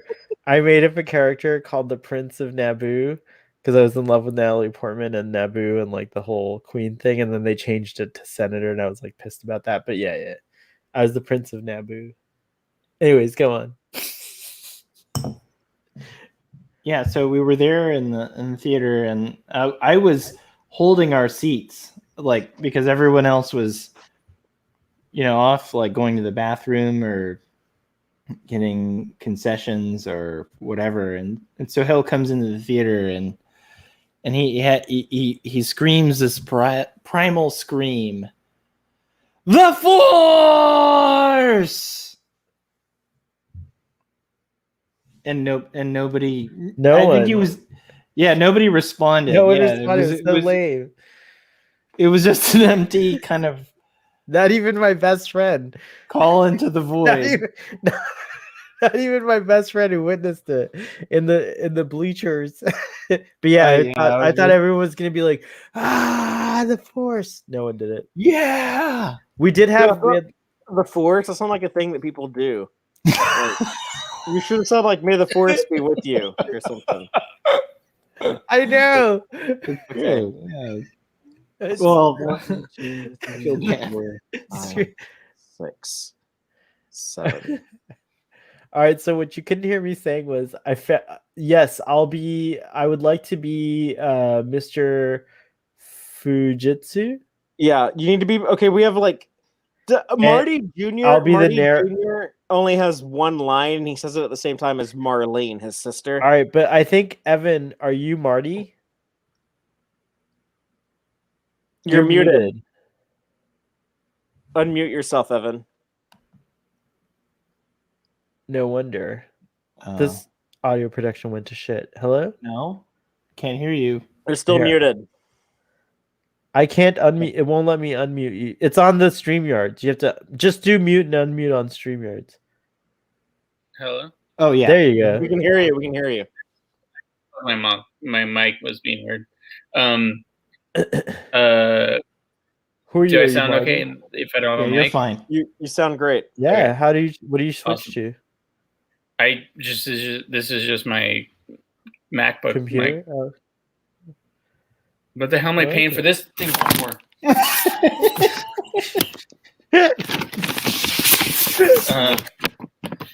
I somehow broke my microphone I recently. know Ooh. your new one's gonna be on its way soon. My one supposed to arrive tomorrow. So So Sweet. I'm still confused. What page are we on? 32 or 33? We're on 32. 30. Yeah. Do you see Page where it 32. says So on the top of page 32, it says Biff. You can let me off here. not okay, so not there, but where it says interior townhouse. Interior night. town. Okay, perfect. Okay. And then from interior townhouse night, Oh, got it. we're gonna go Okay. all the way to page 34, where it says old Marty stares at his copy of the Facts in Disbelief. Okay. All right. So we have to decide who's going to be what character. Yeah, so we have the narrator, old Lorraine, Marty Jr., who only has one line. I'd like He's to in at the play- same time as Marlene.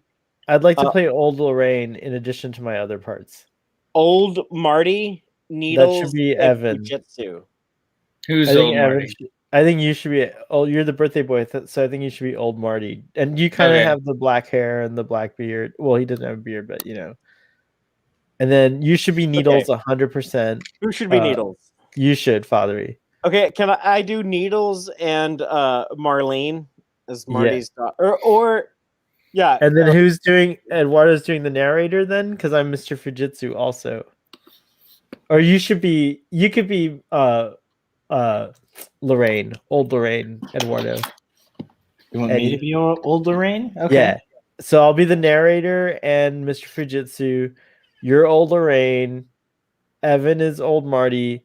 Fathery's Marlene and Needles. There's also the wait. So who's the narrator? Sohel. Yeah. Sohel's the narrator. Okay. So there's also. I think they call it a wall to wall, right? That guy. Wall to wall. Yeah, I'm the wall to wall. There's also the kids and the cab driver. So well, kids is Marty and Marlene. Kids is Marty and Marlene.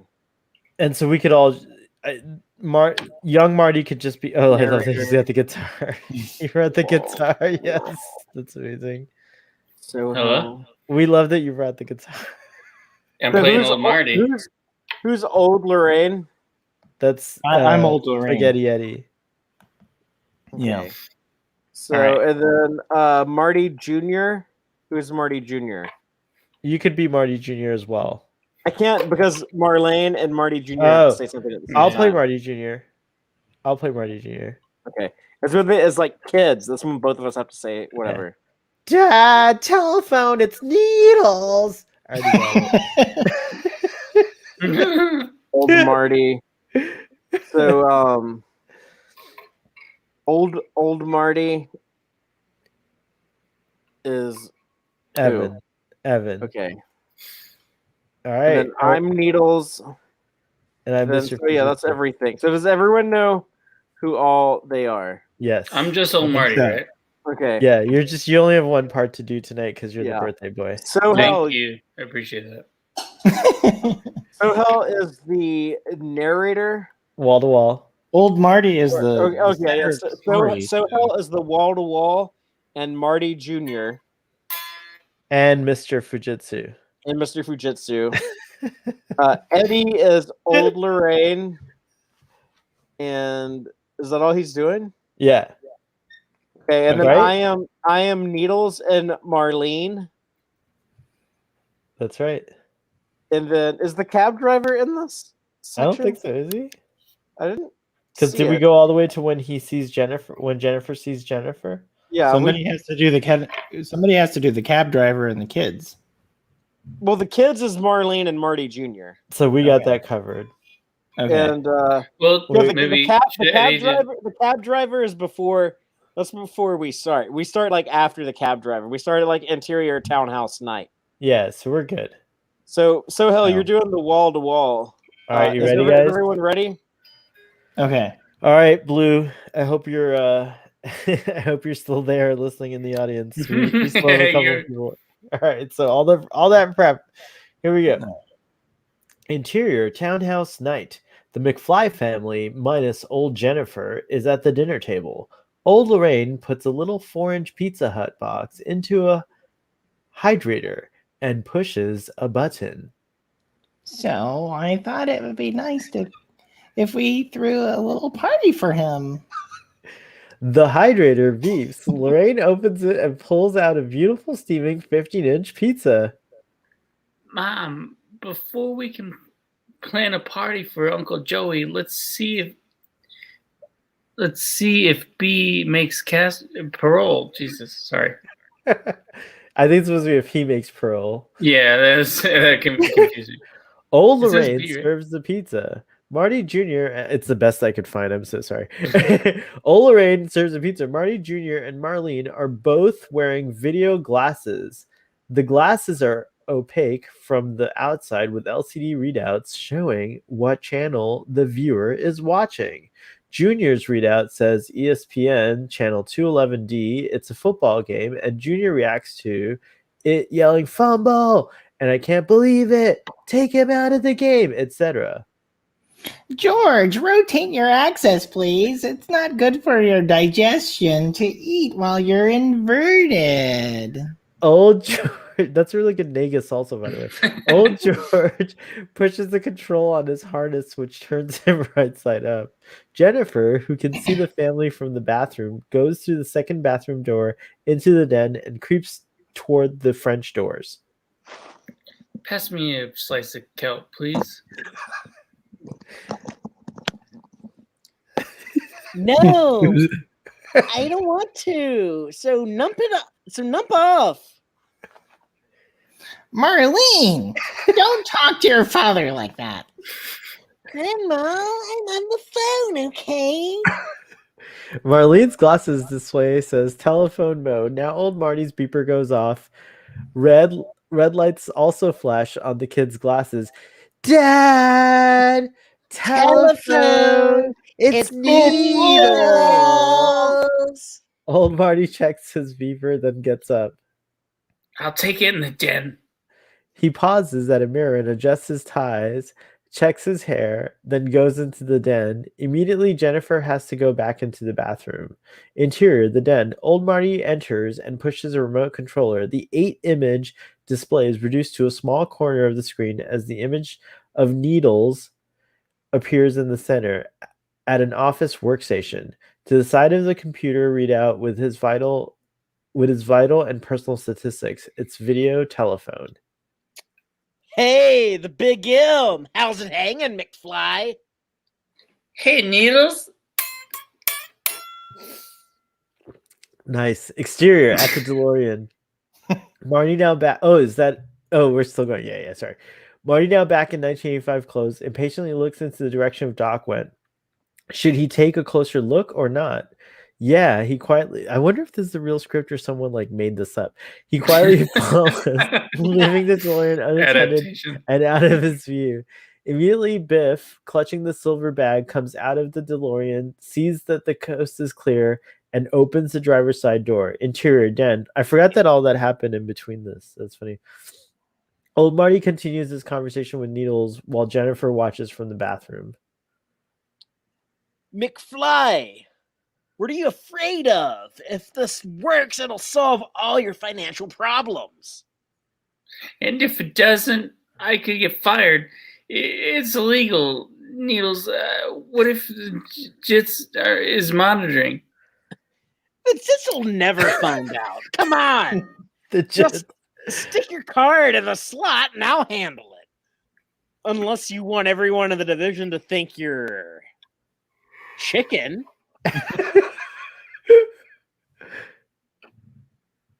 Marty's blood rises. He tenses up.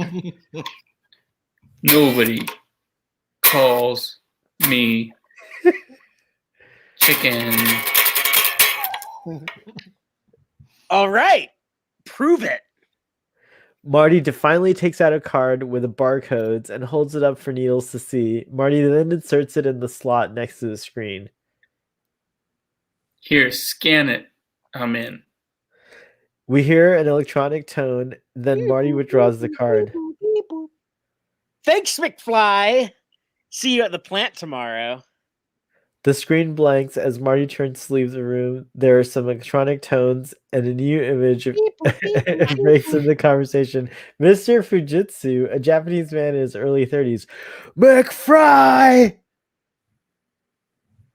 Marty turns. He's surprised and concerned.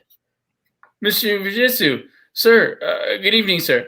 McFry, I was monitoring that scan. You just interfaced. You're terminated.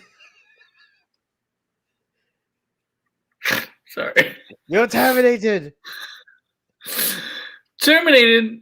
But, sir, it wasn't my idea. Needles was behind it.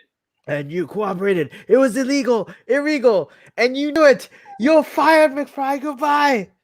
But, sir... McFry, read my facts. The screen suddenly goes to a giant display of a piece of company stationery addressed to Marty McFly, which says in big block letters, "You're fired." Simultaneously, a copy comes out in the fax unit in Marty's den. An identical copy comes out. Blah blah blah. That's it. End of scene. Good job. I thought that was really good. Yay! It's funny that they thought in the future faxes would be such a big deal that they would actually be like installed in that way and print out anywhere. Well, also they thought this was supposed to be way back in 2015. And they also thought the Mets would win the World Series. You know what? It was the Cubs. Or the Cubs, yeah. And the And Cubs they won in did. 2016, so they were only off by a year. They're only You know off what's by a cool about year. this movie, though? You know what's really cool about this movie? This is super cool as fuck. Is that the Alamo Draft House that we were talking about earlier, one of their locations here in Austin did a screening of this movie that was set on the day that it takes place in 2015. And not only that, but they timed it out to like that moment where you see the computer display in the DeLorean when Doc arrives to the future with Marty and Jennifer. And it's supposed to be like 3:30 something in the afternoon. They started the movie here in Texas so that when it got to that point in the movie, it was actually the correct time and date of California time that it shows on that display in the DeLorean. So and that's like the only time. That's the only could do time in that. the world you can watch that movie, and you're actually watching it as like the right second lines up with the right second. Shit. So That's awesome. that was really, and I have a. That is pretty insane. Let me go That's grab it pretty real good stuff. fast. Y'all That's keep super talking. really fucking cool. I That have a is really commemorative glass that I bought for that screening. I'll be right back. All right. And then after that, I think we're going to say goodnight on another fine episode of Starfleet Boy After Dark. Only because Starfleet Boy is getting sweepy. Yeah, I'm gonna me too. I love that you pulled out the guitar. That was such a good coup for that scene. That was awesome. It's, my hands don't work. I got in a car crash when I was too impulsive. Oh, Blue says that was awesome, guys. I forget. I don't know if I put. Thanks, Blue. Thanks, Let's Blue. do this. Somebody was listening, I guess. We always have at least. We still have 3 people in the audience. Ooh, that's Whoa. awesome. Oh, Back to the dude. Future. Oh, look, that's the, Look at that's the that. glass. It's very, very so cool. freaking cool. It's I feel like somewhere buried October 21st, 2015. Yeah, it has the date. Where on were there. you on that day? Damn, I wish I was there. Good job, Yeah. Fathery. Yeah, it's No, awesome. we don't have rehydrators. No, but we have Holographic sharks. Fathery, we're gonna do a daytime. You and me talk about the Falcon and the winter. The Falcon. That's the Falcon. The Falcon powder. The Falcon powder and the Winter Soldier. But anyways, I gotta say goodnight. I'm just getting a little tired. Yeah, Yeah, hear you, it's man. hard.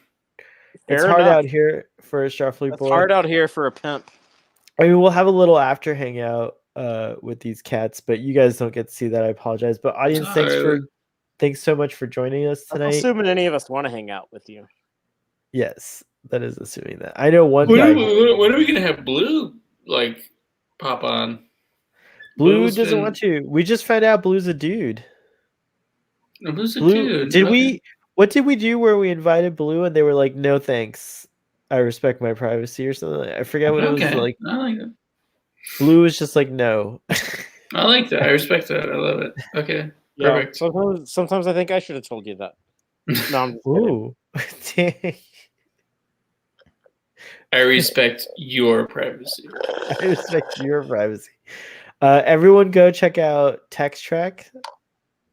When do you Yeah, return, please do. Fabi? What's going on the channel? I think in a Text Track is on vacation in 2 Riza right weeks. now. I think 2 weeks. 2 weeks from now we'll be back. All right, cool. We miss it. We miss Text Track. It's and I know people tell me they're like, someone wrote to me today on Twitter, "Is Text Track going on?" I'm like, could you just write to Fathery? I didn't say that to the person. I'm sorry to the person. It's just so of course I was customer service. No, not today. But you can There tune you into go. Starfleet Way After Dark. That person's totally like unsubscribed to Oh, Starfleet wow. Way, right? You don't It's want you don't want Starfleet Boy to be your customer service. No, you don't. You That's don't want bad. it. It's true. It's bad. You don't want that. But everyone, go check out Text Trek and subscribe, please. Where are you at? We're trying to get you to 1,000 subscribers, right? Yeah, I'm close to 600. Ooh, So damn! almost there. Or I had. almost. I Dude, had that's strong. It's the way there. insane. Yeah, you like that? That's awesome. the green screen thing. That is is awesome. blowing Here, my let's mind. see. Yeah, That's that's, going back to the really future yeah, part that's two. pretty awesome. Whoa! That is Wait, put it in your mouth and then pull it out slowly like spaghetti. That's so weird. This is the weirdest thing we've seen on Starfleet Way After Dark. And we've seen some pretty weird. Oh, that is weirdest. Right there. That's VTTF right there. What was I saying? Check out Eddie Spaghetti. Do you have anything to promote to the audience? Nah. I don't want to be affiliated with this show. No, I'm just I don't kidding. blame you. Shut up.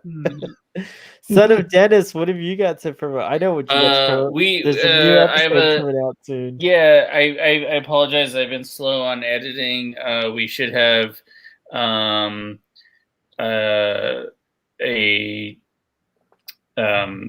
am I trying to say? I'm so A new episode of right Drunk now. Space. I just- A new thank episode you. of Drunk Space 9. Could you do my for me? Okay, sure. A new episode of Drunk Space 9 is going to drop pretty soon. Starring guest starring the Grand Nagus of Drunk Space 9. Yeah, Grand Nagus and then Starfleet we also, Boy. and then Right? so I'm very excited for that coming out. I apologize, it should have been out by now.